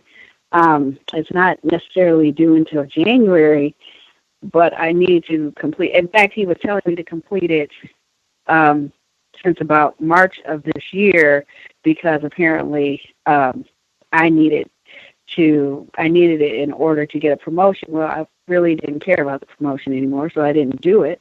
And he kept on needling at me, or maybe I shouldn't say it. He kept on insisting that I do it, and so I wrote like maybe 2 lines down in each of the 3 columns. I think it's what went well, what didn't go well, what would you have done differently. And I wrote like 2 lines. I really did I just half measures. Like I took half measures on it, and then I was told I got the promotion. So I don't even think that they even look at these evaluations. I just think it's just an excuse for them to do whatever they want to do. And that makes it even more frustrating for non-white people, because they can use it in any way they see fit. 2 quick anecdotes today. Well, I guess one sort of happened. 2 things happened in a meeting that I had on Wednesday with the lead architect. The first thing is I was talking to him, and I've been working on this big project, and there is another project that this project has a dependency on, and nobody was working on it. And so I had written some logic to sort of handle that situation because nobody else was working on it. And all of a sudden, a couple of people on the architecture team were going to do this project. And I said, "Oh, how's that going?" He said, "Well, we didn't even think we could do it until you had done what you did. So, they're just going to take your code and use it and take all the credit for it, right?" And I said, "Okay." And he said, "Oh, they're not really going to do that." And I said, "It wouldn't be the first time." And he said, "Well, I mean, they're really not going to do that." And I said, "Historical precedence, dude. I'm not really worried about it. I mean, and I didn't say anything about racism or whatever, but I mean, white people have been stealing from non-white people for centuries. So, whatever." Then later on in that meeting, and this is why I'm really pay attention to what the words that people say and how they use the words, and even down to the article. So I said to him, I said, well, my manager wants to know, after all this is done, will I be reintegrated back into that team? And he said, well, we have to do this, and then we have a couple other iterations, and, it's going to be a while before we finish this. And I said, yeah, but I'm talking about after all that, then will I be integrated back into the team? And he said, well, you'll be on a team.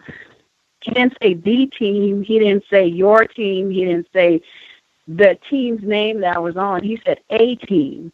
And so I questioned him, and I said, well, are you speaking specifically about, well, I didn't say it like that. I said, my team, right? And I gave the team name. And he said, yeah. And I don't think I'm on that team anymore. I've said that before. I don't think I'm on that team anymore. I just think they're just sort of moving me off of that team onto another team. Finally, in just sort of a weird kind of delectable Negro moment. So sometimes I talk to people. Every once in a while, I talk to people to make it look like I have some interest. And there are a couple guys at my job who are really excited about a certain video game coming out. And I play a couple of video games every once in a while. That's how I relax. So I knew about this video game, and they were having this big beta session, and they're having this big user acceptance testing kind of session where they have like players who pre-ordered the game play, so they can test the servers or whatever. It's a multiplayer game. They typically haven't done a multiplayer game before, but they're doing it now. And so I asked them a couple questions about it. And there's this one of the guys, he's an intern. He's just the creepiest dude.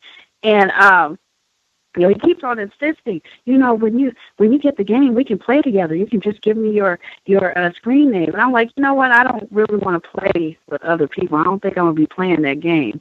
And he is really insistent. I'm just the creepiest thing ever. Again, that idea of consumption. He's really, really creepy. So that's all I have to share. I will mute my line. Thanks so much. Much obliged, codified software developer. I think that's a really important point about the evaluations, that it's not like they're trying to use this as some sort of honest metric to gauge performance. And did you really earn this promotion and this raise and all that? It doesn't really matter. We're going to do what we want to do anyway, whether you filled it out, halfway filled it out, or sleep when you filled it out. We're going to do what we want to do anyway, regardless. But it is nice if you call it a day. That does look nice as we go through the procedures. I think with the theft of ideas, very important, just sticking to logic, not even mentioning racism, but just sticking to logic, precedent, just keeping it business, extremely important. Codified, the gaming, or I guess just the recreation in general. I think there is something just about consuming more of the time and energy of Black people. We can hang out and do this after work as well. Because I've just noticed a lot of that period, whether it's playing video games or let's get together and drink or whatever it is, just that continued consumption of our time and energy under the guise that this person is not racist, that we're equal, we're friends in this endeavor. I don't know what the game is to add even more context to it, but that consumption of Black people, literally and figuratively, takes on so many different forms for whites. Other folks who dialed in who have commentary to share, if you have your own situation or if you have comments on what has been discussed thus far, the line should be open. Proceed. Oh, I'm sorry. Go ahead. Go ahead. It's all right. You can go ahead and finish. Oh, thank you. I was just going to say really quickly about that game. There's a great deal of cannibalism in that game. Like, there's literally cannibalism in that game. You can get a perk that allows you to eat people. And being a multiplayer game, I actually did try it during the beta, and I created a highly melanated black male character and walked right outside and was immediately punched by a white person. So I'm pretty sure there's a great deal of racism that's going to go down in that game. I'll mute my line. Thanks so much, Gus. That's probably what they wanted to do, like hang out and take out some violence. I don't know if it would have been you all playing as a team or playing competing against one another. Going back, caller in Florida said it's always a competition. It's always a race if a black person is involved. But that would be about what I would expect. Punching, cannibalism, all of the above. Red in Nevada, you were going to share, ma'am. Hello, everyone. Thank you for allowing me to share. I don't have any commentary about anyone else's stories this time. I just recently joined the call. But I at the plantation where I'm currently employed, I've been moved for like I think 5 or 6 times. I think this at that point is 5 or 6. Now where the workstation basically is. It's a very anti-black. It's just a lot of different things going on. It's much worse than the area before. So I just try to really focus even more so, much harder on like the task at hand, rather than all the stuff that's going on around me. And it kind of just seems like the white people in charge, they just let it go on, of course, because they really don't care. When it comes to anti-blackness, especially between other victims. I know that y'all were talking about food. There's this one white woman, suspected racist, at the job and where I'm currently at, and this white woman she says certain things where it's like I'm saying suspect, but it seems like she probably isn't. But one of the food stories was that she had offered a black female, she offered a black female some watermelon because she had some watermelon, and black female was like, no, I don't really want it. But then she kind of coaxed her into getting some anyway. And they started talking about all the different ways that you can eat watermelon and stuff like that. And then she had said, the white woman had said, yeah, and I learned, and I know that you can, you can eat it with salt. And I learned from your older people. And it was like, subliminally like racist, because like she doesn't know just listening to them speak. I know she doesn't know the black female that well to actually in that same saying mean, oh well, I've spoken to your grandfather or something like that, and I've heard that's what he told me, that how you eat the the watermelon or whatever. So I thought that was interesting. She says things like that all the time, at least every day that I hear her say things like that, and it's kind of just nothing is really like addressed with her. The other thing that happened, there was a feverish, because I feel like that's the term for the cows now, the new term. But there was a feverish moment. There was another victim, female victim, non-white female, and she had said something about this white man in the area who also is also kind of is in that same area. And she was saying something about either commenting on how he looked or some type of feverish statement. I can't quite remember what it was, but maybe even considering go out on a date with him or something like that. Now, the white woman, she had said, oh, are you talking about such and such? She was like, yeah, I must be the non-white female. She was like, yeah, well, I guess maybe I must just be desperate or whatever. And the white woman said, well, you know what, if you're that desperate, then we can hook up. Now, this white woman, she has a spouse, she's had children, but they still, they kind of still insert themselves into situations like that, unsolicited. I guess, and I think, the non-white person and this white woman, they talk or whatever. So it wasn't something that, was kind of like, at least outwardly upsetting to the non-white female. But I just thought that was just really interesting. And, at least, I know at this point she definitely, you know, of course, like I said, she said other things or whatever, but she definitely doesn't seem like a suspect. But I just try to, you know, really just not even, you know, because I just try not to focus on, you know, what these new suspected racists who I'm around, you know, try to focus on them too much because it's a whole lot to take in. And I guess I will leave it there. Thank you for allowing me to share. Context of white supremacy. Maybe it isn't so widespread with the food code in the workplace, but really be mindful about that. If whites are excited and just jubilant, got fresh watermelon just for you. Was at the store thinking of you. I'm good. I'm good. I'm good. I think that is always the safe bet to take in the workplace. Every time. Every time. The cowbell situation, other than the tackiness of it all, I mean,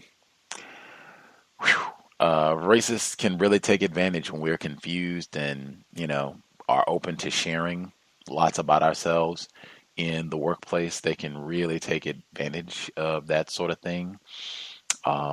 Wow, just even for to make that sort of comment, yikes. Confusion is lethal. I will leave it there. Confusion is lethal. Other folks who have comments, and I did say that about getting moved around, that should not be minimized. Being moved 4, 5, 6 times over such a short period of time. Like most people that I know on a job do not want that. That is not ideal. They want to get to one cushy spot, preferably with a nice view, and stay there. They don't want to, you know, come in every other weekend. Oh, we moved, you know, now you're up on the 23rd floor. Oh, now we moved you back down to the 3rd floor. Now you're on this. I mean, keep the squatters moving. That's on the macro and the micro. Other folks who dialed in, if you have commentary to share, line should be open. Proceed.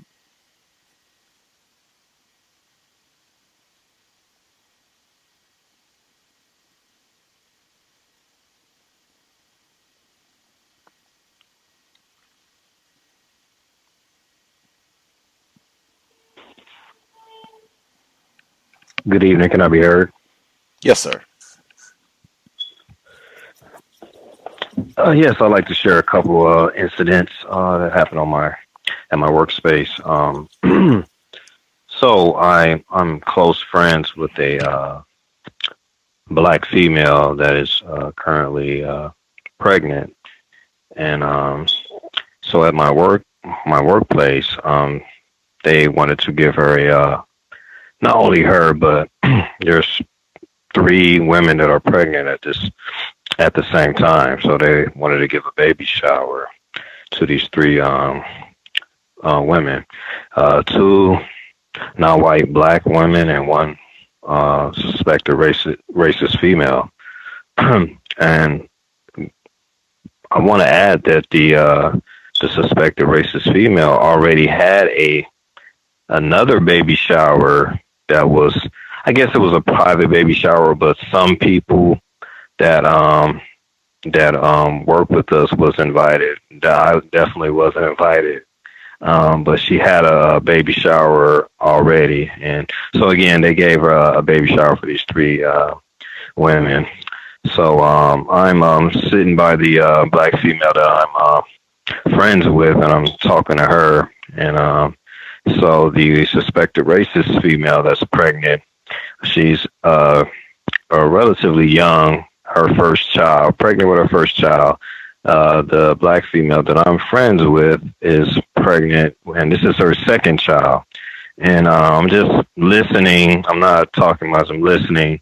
And the suspected racist is just talking very confidently about just different aspects of giving birth and being pregnant. She's just spewing, just talking, just saying a lot of things that she, and, you know, if I didn't know that this was her first child, I would have thought that maybe this was like her fourth or fifth, or she raised several children herself, but she was just really talking to this my friend, just telling her all types of stuff about, you know, the sex of the baby and the delivery and how the baby sits, whether it sits high and low, just all types of things. And that's it. And then I immediately thought, like, you know, just another example of, you know, I don't know if any of these things were facts because I was half listening, but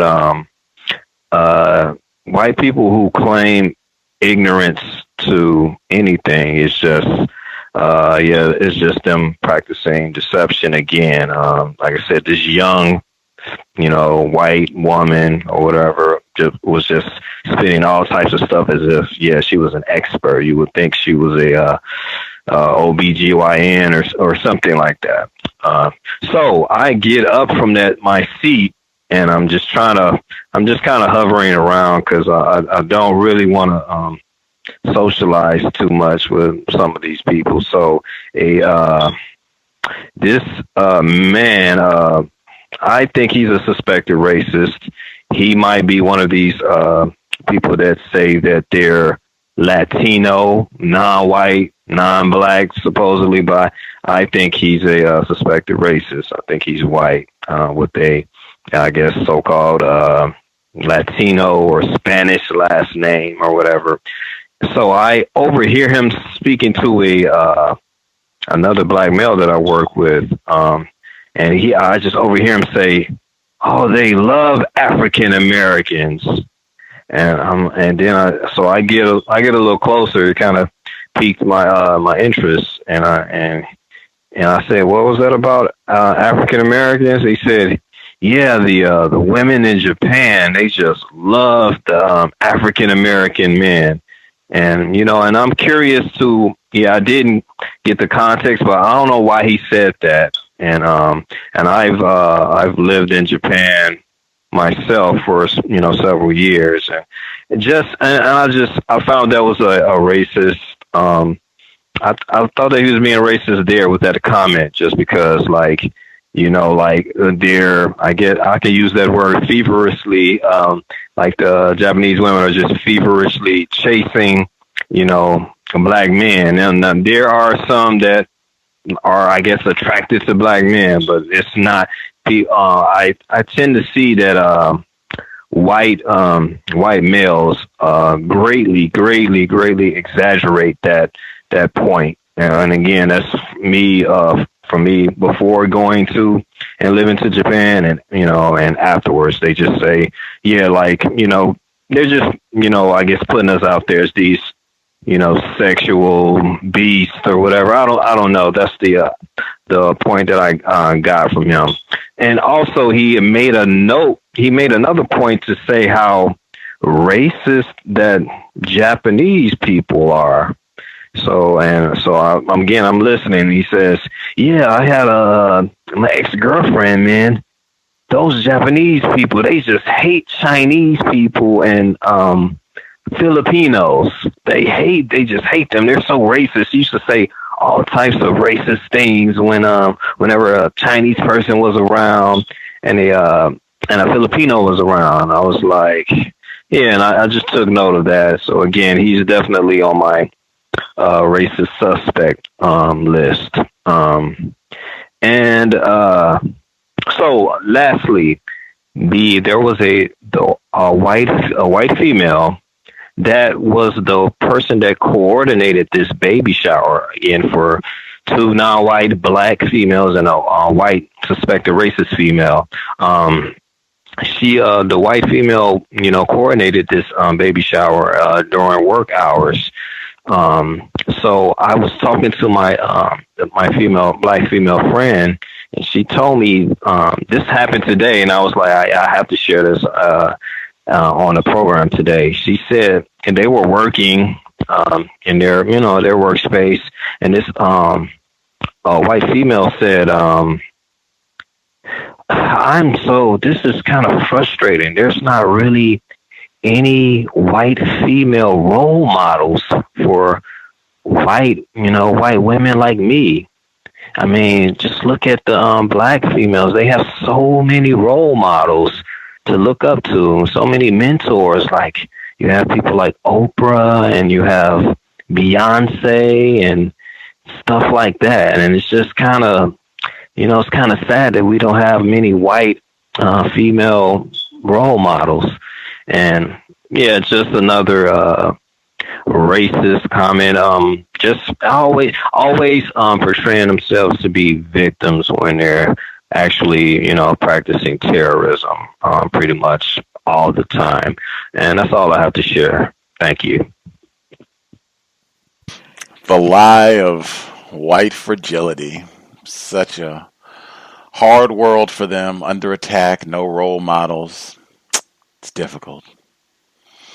The C.O.W.S, Context of White Supremacy. Not surprised about the getting to plan a baby shower on company time. Like that, I don't know. Like you get compensated for planning a baby shower for, anywho. Yeah, I'm not surprised about the white woman being the expert. That's why I said it always stands out to me when whites, and we're having discussion about racism, white supremacy, and then they suddenly become ignorant. That's the one time. Any other time they speak with such extraordinary expertise about any and everything, but then racism, now they are the dumbest person in the history of the universe. Yes. The number again, 641-715-3640.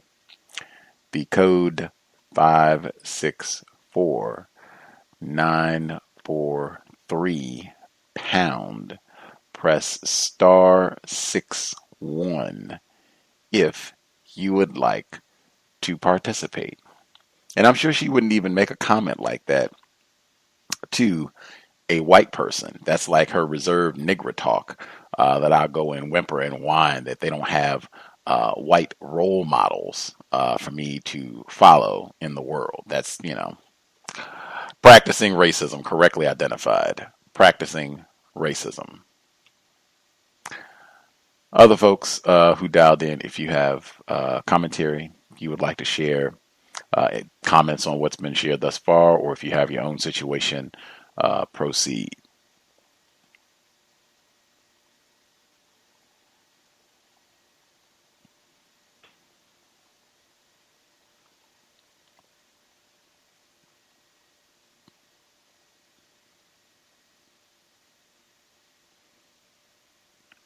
Good. While folks are spectating, I can make sure I am leery anytime I hear that word mentioned. I've heard Mr. Fuller's audio where he talks about loving black people.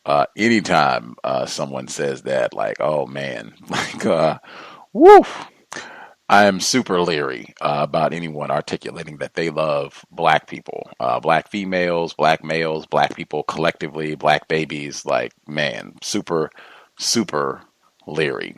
And I find it humorous. I don't think she would be upset, but I do find it humorous that that'll be a part of Pam's legacy, Pam's lasting legacy, the use of the word feverish in a new context. I think she would get a kick out of that from us reading the book. Anywho, other folks have commentary that they wanted to share.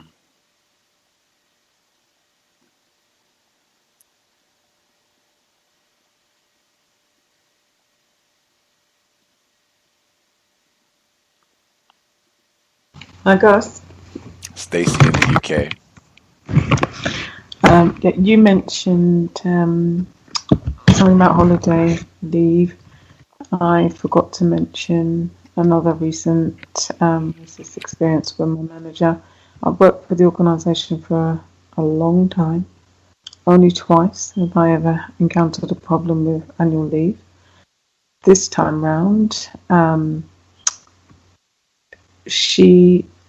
we have an electronic system where we request leave, and essentially I would log in as myself, book what dates I want, and then the email goes to my manager with her requesting that she have approval or decline.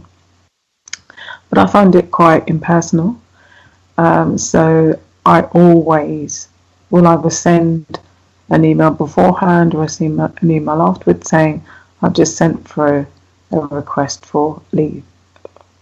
So this time round, the first time I requested leave from her was back in August. And because I'd been away, I couldn't remember my password. And I was waiting for HR to change the password for me. So I did actually send her an email and had not logged in at that point. And she agreed to leave. And I said, when they change the password, I will request it formally through the system, because then it adds and it will log your balances. So that happened, and that was in August, and I took the leave. And then in September, she sent me an email and said, because I had requested more leave, she said, "Oh, weren't you going to book out the leave for the date in August?"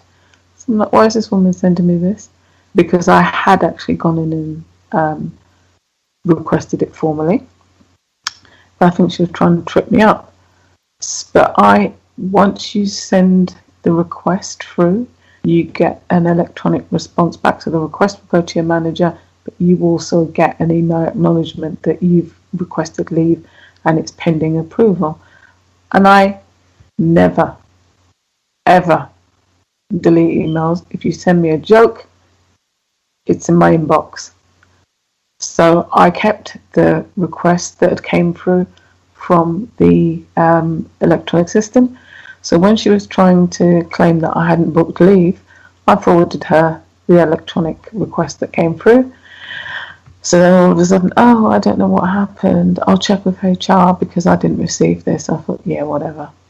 Anyway, so this time round, as I said, I went through the formal process and requested it through the system, but I had the backup email that I'd sent her to. She didn't approve my leave, and this time round I thought, do you know what? I am not taking that leave, because the first time round she had actually agreed it in writing, but this time round I had nothing. I thought, I am not taking leave. And so I didn't, and it did inconvenience me because I had an appointment, but I worked around it. And I thought, you obviously thought that I was going to take that leave, and then they'd probably have an excuse to say I took unauthorized leave, so I thought, I am not doing it. And needless to say, I was back in the office, and on the day that I needed leave, I don't think she was expecting to see me, but I came in as normal. I didn't say a word, wasn't upset, didn't even mention it. And I'm sure she was most disappointed. And then it came up a couple of weeks later, I needed to book some leave. So I just sent her an email. I'm requesting leave such and such a date, and can you also decline the leave request that I sent through for the date that had obviously now passed? Because if you don't decline it, it looks as if I've taken leave, so I want the days, or rather the hours, to be put back into my leave entitlement. And so all of a sudden she sends me an email, I am so sorry, I don't know what happened, I just totally missed this. I didn't even remind her that I'd also sent her the backup email because it was pointless. I just added that to my list of mistreatment. But yeah, deception. I'll mute my line, Gus. Stacy in the UK, 3:18 a.m. Saturday morning. Context of White Supremacy worldwide. That is so disciplined. I think that's so important because I think I misread the message from one of our listeners before who said they were spectating. It wasn't simply that whites were taking off a lot of vacation time. It was that these suspected racists were getting a lot of vacation time. And then when this black person, one of our listeners, tried to get their own vacation time, they ran into lots of obstacles. That was the full skinny on what they were going to share or said they will write in to discuss as they are spectating now. But that is so common. But I think the discipline required there, when you submit the request, you do everything the correct way, you file your paperwork, you do your backup to, hey, this is time that I've earned off, requesting my time off, and then they don't follow through. Don't even have the decency to to decline. Just you don't get a response at all. And then, as you said, this could be a ploy. You take the time off, and then bang, they got justification up. Unauthorized time off, and that's going to be right up, or that might be excuse to terminate you, whatever they want to do, to just go ahead and show up, and then hey, I'll try again, see if I can get it, and ask maybe even earlier this time to give more notice. But that is so disciplined, because I think whites do that sort of thing all the time, to just have us be frustrated, have us be upset, to see if we'll just go ahead and take the time off anyway. I think that happened with Thomas in New York. Like, they do this sort of thing all the time. Save every single email that you get in a workplace context. Save, and maybe even have a backup in case they do something to your email. But I think that is spectacular, that way that you have documentation, electronic documentation of what's happened and what's been said, what you've requested. All of that is written down, recorded. But that is spectacular, and unfortunately to be expected as we move towards the horror day season. The tackiness with requesting leave time. Other folks have any comments, especially if we have any folks who figured out codification to getting around that when they try their racist shenanigans, when you need time off or sick leave or whatever it is. If anybody's figured out a code that works well to kind of minimize some of that mistreatment, that is always appreciated. Mary here. Yes, ma'am. Greetings, Gus, and greetings to all the callers in the line. Oh man, I just hit the wrong button. Shout out to the codified software developer. White people are going to be white. I want to use her phrase. That was so tacky and terroristic in my view. What happened to, or at least what read, our resident expert, what she observed about the watermelon to coerce and I would say even harass the victim into doing that, just so she could so that she could disparage her. And white people, I mean, they're so petty. I mean, that's so stupid. Like, you gonna sit here and try to clown her over watermelon, like everybody don't like watermelon, and like watermelon ain't good. Like, man, the nasty stuff y'all eat, y'all just really need to, white people really need to calm down on that. And as far as the homosexual comment as well, about something about we could hook up if you're that desperate. I mean, I think, if I'm not mistaken, this is a racist talking to a victim. I don't care if they supposedly talk or whatever, supposed to be friends or whatever the situation. That don't mean that this person is not a racist. They probably are, and just pretending to be cool with this victim. As far as the comment about what the racist said, what she say? She said we don't have no role models. Ultimately, when I heard that, I wondered if she was really taking a jab at Oprah and Beyonce, because from my observations, the only thing that they are revered for from black people is their money, and in Beyonce's case, her beauty. And what I've seen a lot is black people complaining about their personalities. So I'm not sure that I've heard anyone, any black people revere them as role models. Like they, how can I put this? They complain about Oprah a lot of times for her views on racism, and they complain a lot of times about Beyonce, about her conduct, maybe the way she dresses and things of that nature. And the last thing that I just wanted to say is I really wish Thomas in New York the best. I'm sorry that he had to get into, I believe, a physical altercation, if I have that correctly, and I just hope that there isn't any retaliation or that nothing negative comes back on him as a result. And that was all I had. Thanks, everyone. Thanks, Gus. I'll mute my line. Much obliged, Ivy.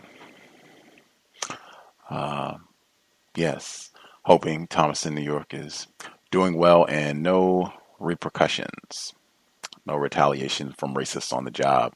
The number again, 641-715-3640. The code 564943 pound. Press star 61 if you would like to participate. Other folks who dialed in, if you have a hand up, if you have commentary to share, should be with us.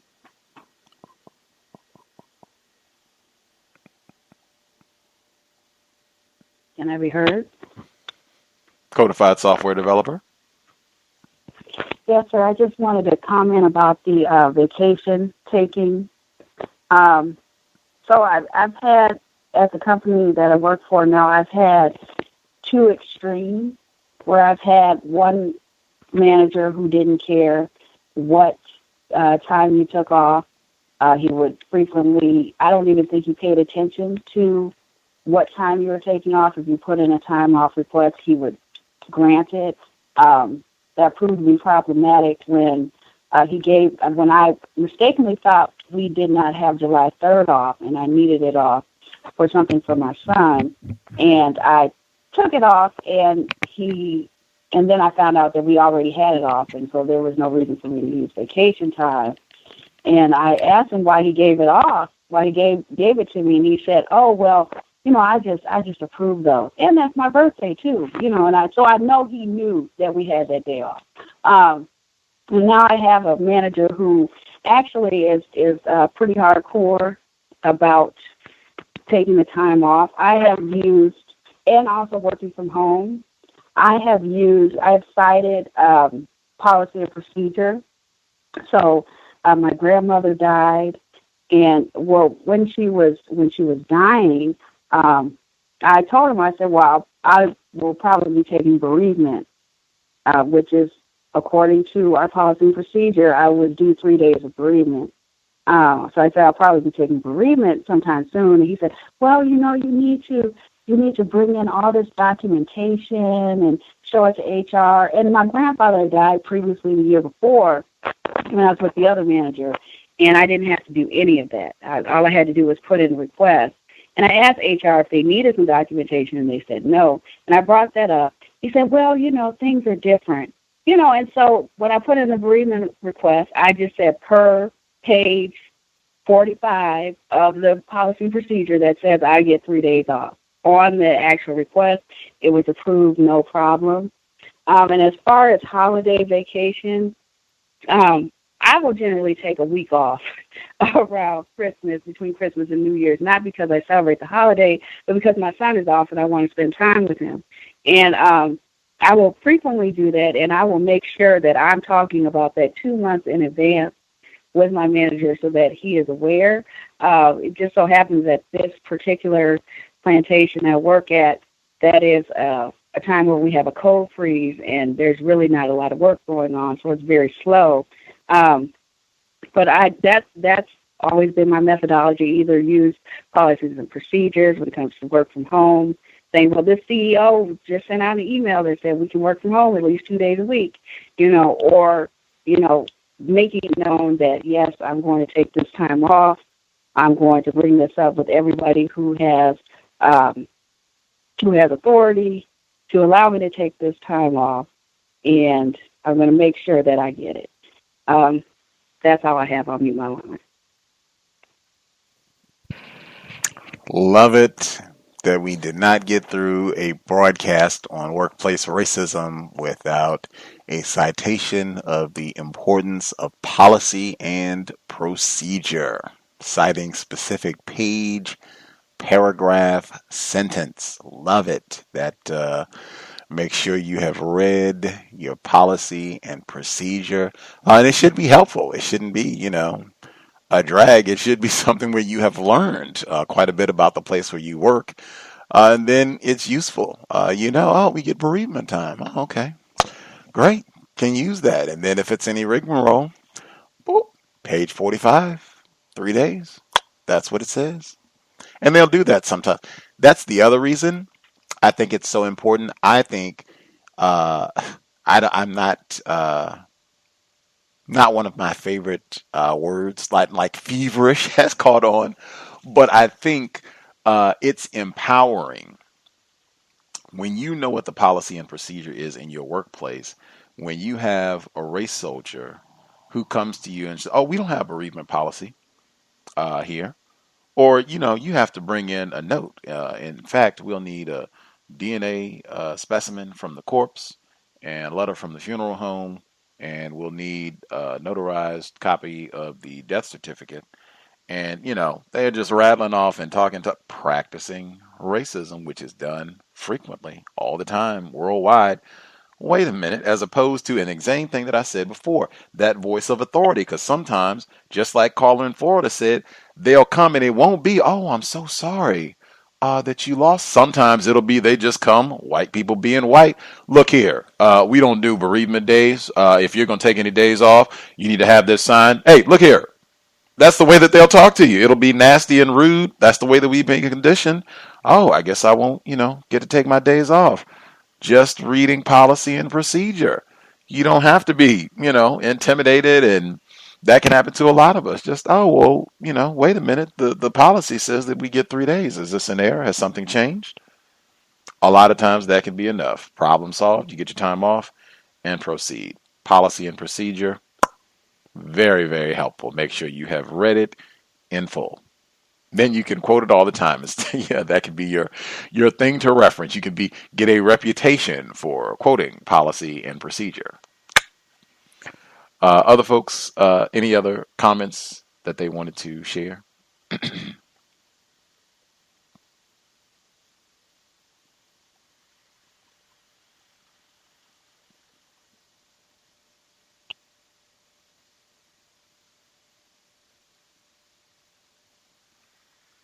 Everybody satisfied? Anything else that they wanted to make sure they got in? Hi, Gus. Stacy in the UK. I just wanted to add a couple of things on the food thing, and actually surveillance. I would just like to encourage people not to eat anything that people have prepared. I mean, I only use the female toilets, obviously, but I am stunned at how many people walk out of that toilet without washing their hands and then proceed to find their way to the kitchen. Mainly racist suspects, but not exclusively. So I would just encourage people, do not eat from anyone. The racist suspects in my team, I've got them well trained. They don't even offer me a tea, coffee, because it's not going to happen. And they just know the code where I'm concerned. Don't even bother, and don't expect me to offer to make anything for anyone else either. It's just not going to happen.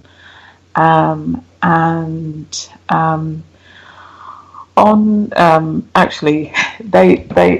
I mean, I'm a germaphobe, so they do notice that I don't really touch the taps or anything because people don't wash their hands.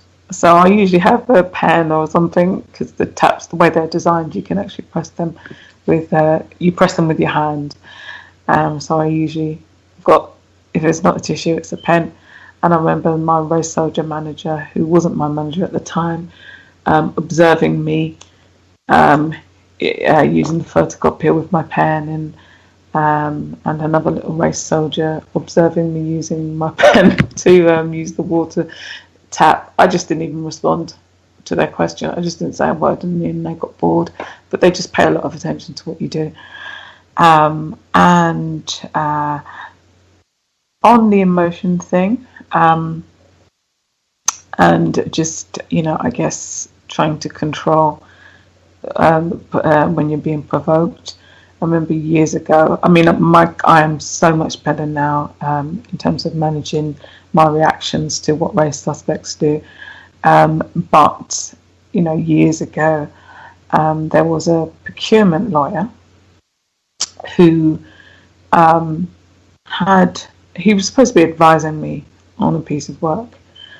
and I don't know where they found him, but I'm not saying he didn't know his stuff, but he was, or rather didn't have any knowledge, but I just found him pretty poor. And he came along to me one day and he was advising me on this project and waffled on and on with all kinds of theoretical, spurious nonsense. And I let him go on. And then I said to him at the end, that's very useful, but when I need to take this through the board, they're going to want to know X, Y, Z. And his response back to me was, "Oh, you're more intelligent than I thought." And I was stunned, but I didn't react. But I thought, wow. And then a few months later, he had crept up behind me, wanting to, or maybe, well, it's the same project, but yeah, maybe it was a couple of months later. He crept up behind me and he apparently was wanting to speak to me, but I was on the phone. And so I didn't see him because he was behind me, and I was on the phone to my manager. So we were going through some stuff. So it was a long phone call, and I wasn't ignoring him. It was just I was on the phone, and he observed that I was on the phone. But apparently he wanted me to stop my phone call and speak to him. So I don't know how long he was standing there, but he apparently was there long enough to get angry, because he then walked around me and slammed the folder or the document that he had that he wanted to speak to me about onto my desk and said, or rather the desk that I sit at, and I said, "Well, when you've got time, perhaps you could make time to speak to me." And I was like, "What the hell?" So I put he had stormed off. I put the phone down and said to my manager, "I've just got to go and deal with something." Now his boss, I actually did get on well with him, race soldier. He was on a different floor to him, and he was sat in a bank of desks with a few other people in the team. So about 5 of them. And I went downstairs, and I must have been so angry that I walked up to the desk and I said, "Richard, I need to speak to you." And all of them looked up and said, "What the hell is wrong with you?" And I said, "What, do I look that mad? Do I look that angry?" And they said, "Yeah." I said, "Okay, I'm going to stop. I'm going to go away and calm down, and then I'll come back and speak to you, Richard." But luckily, I got on really well with his manager. So I explained to him what went on. I told him about the previous comment about me not being more intelligent than he thought. Needless to say, I don't think that lawyer lasted very much longer, because I think they'd had other complaints about him anyway. But one thing it did tell me is that, actually I was so angry that it showed on my face. I mean, it didn't make a difference in that particular circumstance. And at that point, I didn't really care because of what he did. But, actually, my emotions went over the top, but with provocation. But I'll mute my line there, Gus. Wasting the time and energy of black people. I'm just talking to a nigger. I don't, need to even make sense. I can just be talking about anything. I'm just talking to a nigger. It's like, oh, this nigger knows a few things. This is slightly smarter nigger. Interesting. Okay. But wasting our time. He wouldn't have said all that nonsense. He would have got right to exactly what you said at the beginning. But white people are not ignorant about racism, white supremacy. And the sneaking up, that workplace racism has taught me a lot, but that is one, I guess, that seems to be worldwide, that sneaking up on black people, because so many people have commented about that, whites sneaking up on them and trying to scare them from, a variety all over the world. What am I to say? I heard a few folks speak up simultaneously. I think the caller in Florida, and I think it was somebody else as well.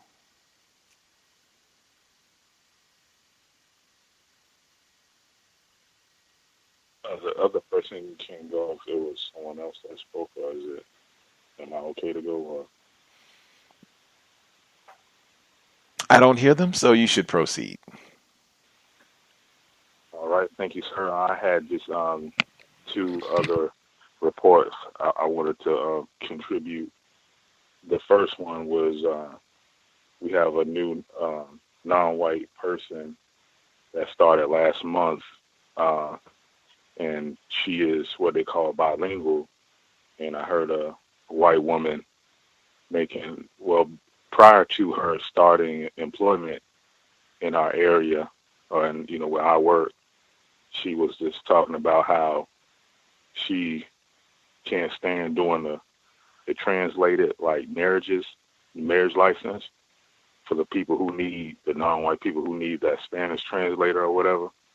Just saying, oh my gosh, they should just stay down in Miami and just stay down there. We don't need them up here. And it's just like that all over the country. But she said it in a low tone, and I utilized my one earbud method where I still have um, that available listening ear. And she was saying that to the black female. That's definitely one of the tactics they use. They try to address one non-white person in a way of saying something that promotes racism, that's an act of racism to another or about other non-whites. And I say that because this lady that just started, my supervisor, she sent out an email with the lady's resume on it. Like, she forwarded to us, to the entire department, and this lady's personal information is all on there. And at the bottom of it, it did show that she checked off as Hispanic or whatever. I'll have to try and find it and read that last sheet. It shows that she checked off Hispanic, and whatever that means. And then it asked that question again. So ethnically, are you Hispanic or non-Hispanic? Then before that, it had a race selection, white, black, Asian, Hispanic. So maximum confusion, but definitely an act of racism. And the white woman, she said she thought that the supervisor did that to cause strife. That's the term she used in the department because she think that it would be some jealous women, correction, jealous white women that would, I guess, the way that I translated it, would end up mistreating this lady. So far, I haven't heard anything yet, but that definitely is racist. And the last one is we sworn in, well, not sworn in, but there have been 2 black female judges who won the election on Tuesday, which is some good news. And this white woman, I was upstairs and I had mentioned that, and she's like, "Oh yeah, there's going to be a swearing ceremony sometime in January." So I was like, "Oh, is everybody going?" She's like, "Oh, no, I'm not going." Oh yeah, so it's going to be one that's a circuit judge and a county judge. So still, that contempt still showing for black people, even when they're judges. And then they said the circuit right of that is the first African American female judge in 20 years. So it's no surprise. And that's all I have. Thank you. Much obliged. Not even going to support the feminist cause. First African American female judge going to support my sister? Nope. Seen it, nigger in a robe. Seen it. Good. Like not to be surprised by the conduct of whites. That I think is significant for the theory that this is being done deliberately to create strife in the courthouse, particularly to rankle the white females that are working there. Like, wow, the I use the word dedicated and I talk about deliberate, but that's pretty flagrant. And again, can't be ignorant about racism anywhere around for that sort of accusation to be being made. And then that you see this happening, you're not ignorant about it either. But I mean, wow, that is, and at the courthouse, no less. This is supposed to be where they adjudicate, justice and equality and deliberate racial strife with, who's going to be brought in to work at the courthouse. That is in a place where they're already having racial controversy, where he's reported and accusations of racism being practiced. Now allegations this is being done deliberately to rankle white women.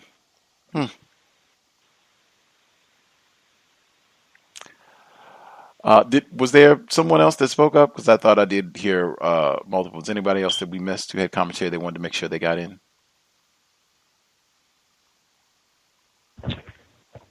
Can I be heard? Yes, sir. Yes, I just wanted to commend the caller from Florida because it appears, I've been listening to his commentary for years now, and it seems as though that in his workplace, he works around a lot of white females, which is quite complicated. And they spend a great deal of time probing, what I call probing, and he does a very good job of diverting that probing that these white females do by asking questions and asking questions in a way that kind of like goes on the offensive to make them reveal their racist probing. And because they of course they flirt, quote unquote flirt a lot as far as the technique is concerned, and it seems that he does a very good job at that. I never did work around a lot of females, period. But a few times I worked around white females on the job that I was on. They were more men than the white males were. I think you call them lesbians, whatever, that sort of thing. But primarily, that was the type of white female that I worked around. But I suspect that these females are different in that they flirt. And through their technique of flirting, they basically are probing to find out as much as they can about a non-white black person for various reasons. And he does a good job by going on the offense by asking questions that will reveal, and knowing when a person is revealed about what they attempting to do that's not constructive, they normally just go about their way or something like that. The only thing about it, though, don't expect to get volunteered to get promoted or anything. And I'm sure he's prepared for that to get it on his own, as far as they're concerned. But just an observation that I've had. Thank you.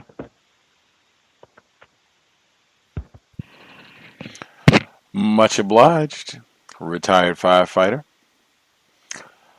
Other folks, any other comments, questions they want to make sure they get in before we wrap things up? We should be here tomorrow for the compensatory call-in, 9 p.m. Eastern, 6 p.m. Pacific. We'll catch up on what went down over the past week, midterm elections, another white shooter every day. Any other comments folks want to make sure they get in? That's a question, Gus. Yes, ma'am. I think it was last year. You asked a question about people wanting to share HR resources or something like that. I was just wondering if that ever happened or if that group got set up. I was not involved in the group. I was just forwarding information, and I did pass. There were people who wrote, so I did pass along emails. I do not know what folks did with the contact information. I would have to go back to dig in those emails to ask some of the folks if they were able to share details. But I do remember asking that, and people did write back. I do remember more than 2 people writing with interest about that.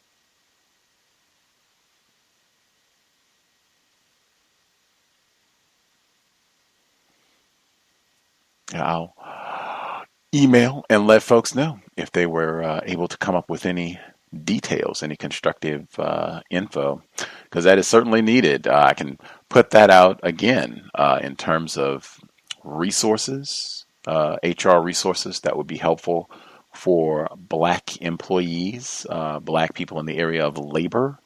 We had said that might be helpful, and there were people who were interested, listeners who were interested in such a project. Let me know. Untiljustice@gmail.com. There were people who said yes, they were very interested in such a project before and did email me. So I can forward, and I will reach out to those folks and see if they've worked on anything. Other comments? Anything else folks wanted to make sure they get in? Yes, I was. Go ahead, ma'am. Thanks, Mr. Firefighter. I want to say to Thomas in New York what he said about the people wearing all black. I don't think I've ever noticed that with anyone, but that sounds really suspicious to me. And I just want to say thank you, Gus, for this program for workplace racism specifically. And I just want to point out again that I think that this is the most informative broadcast that I've ever heard anywhere, or just program that I've ever heard anywhere, because, again, I don't know of any other program where you can really learn how white people work to be able to spend as much time with them as you do at work, a minimum of about 5 hours a week, a minimum of, say, 30 hours a week as well, or I meant to say 5 days a week and 30 hours a week, a minimum of those two. It's usually more than that.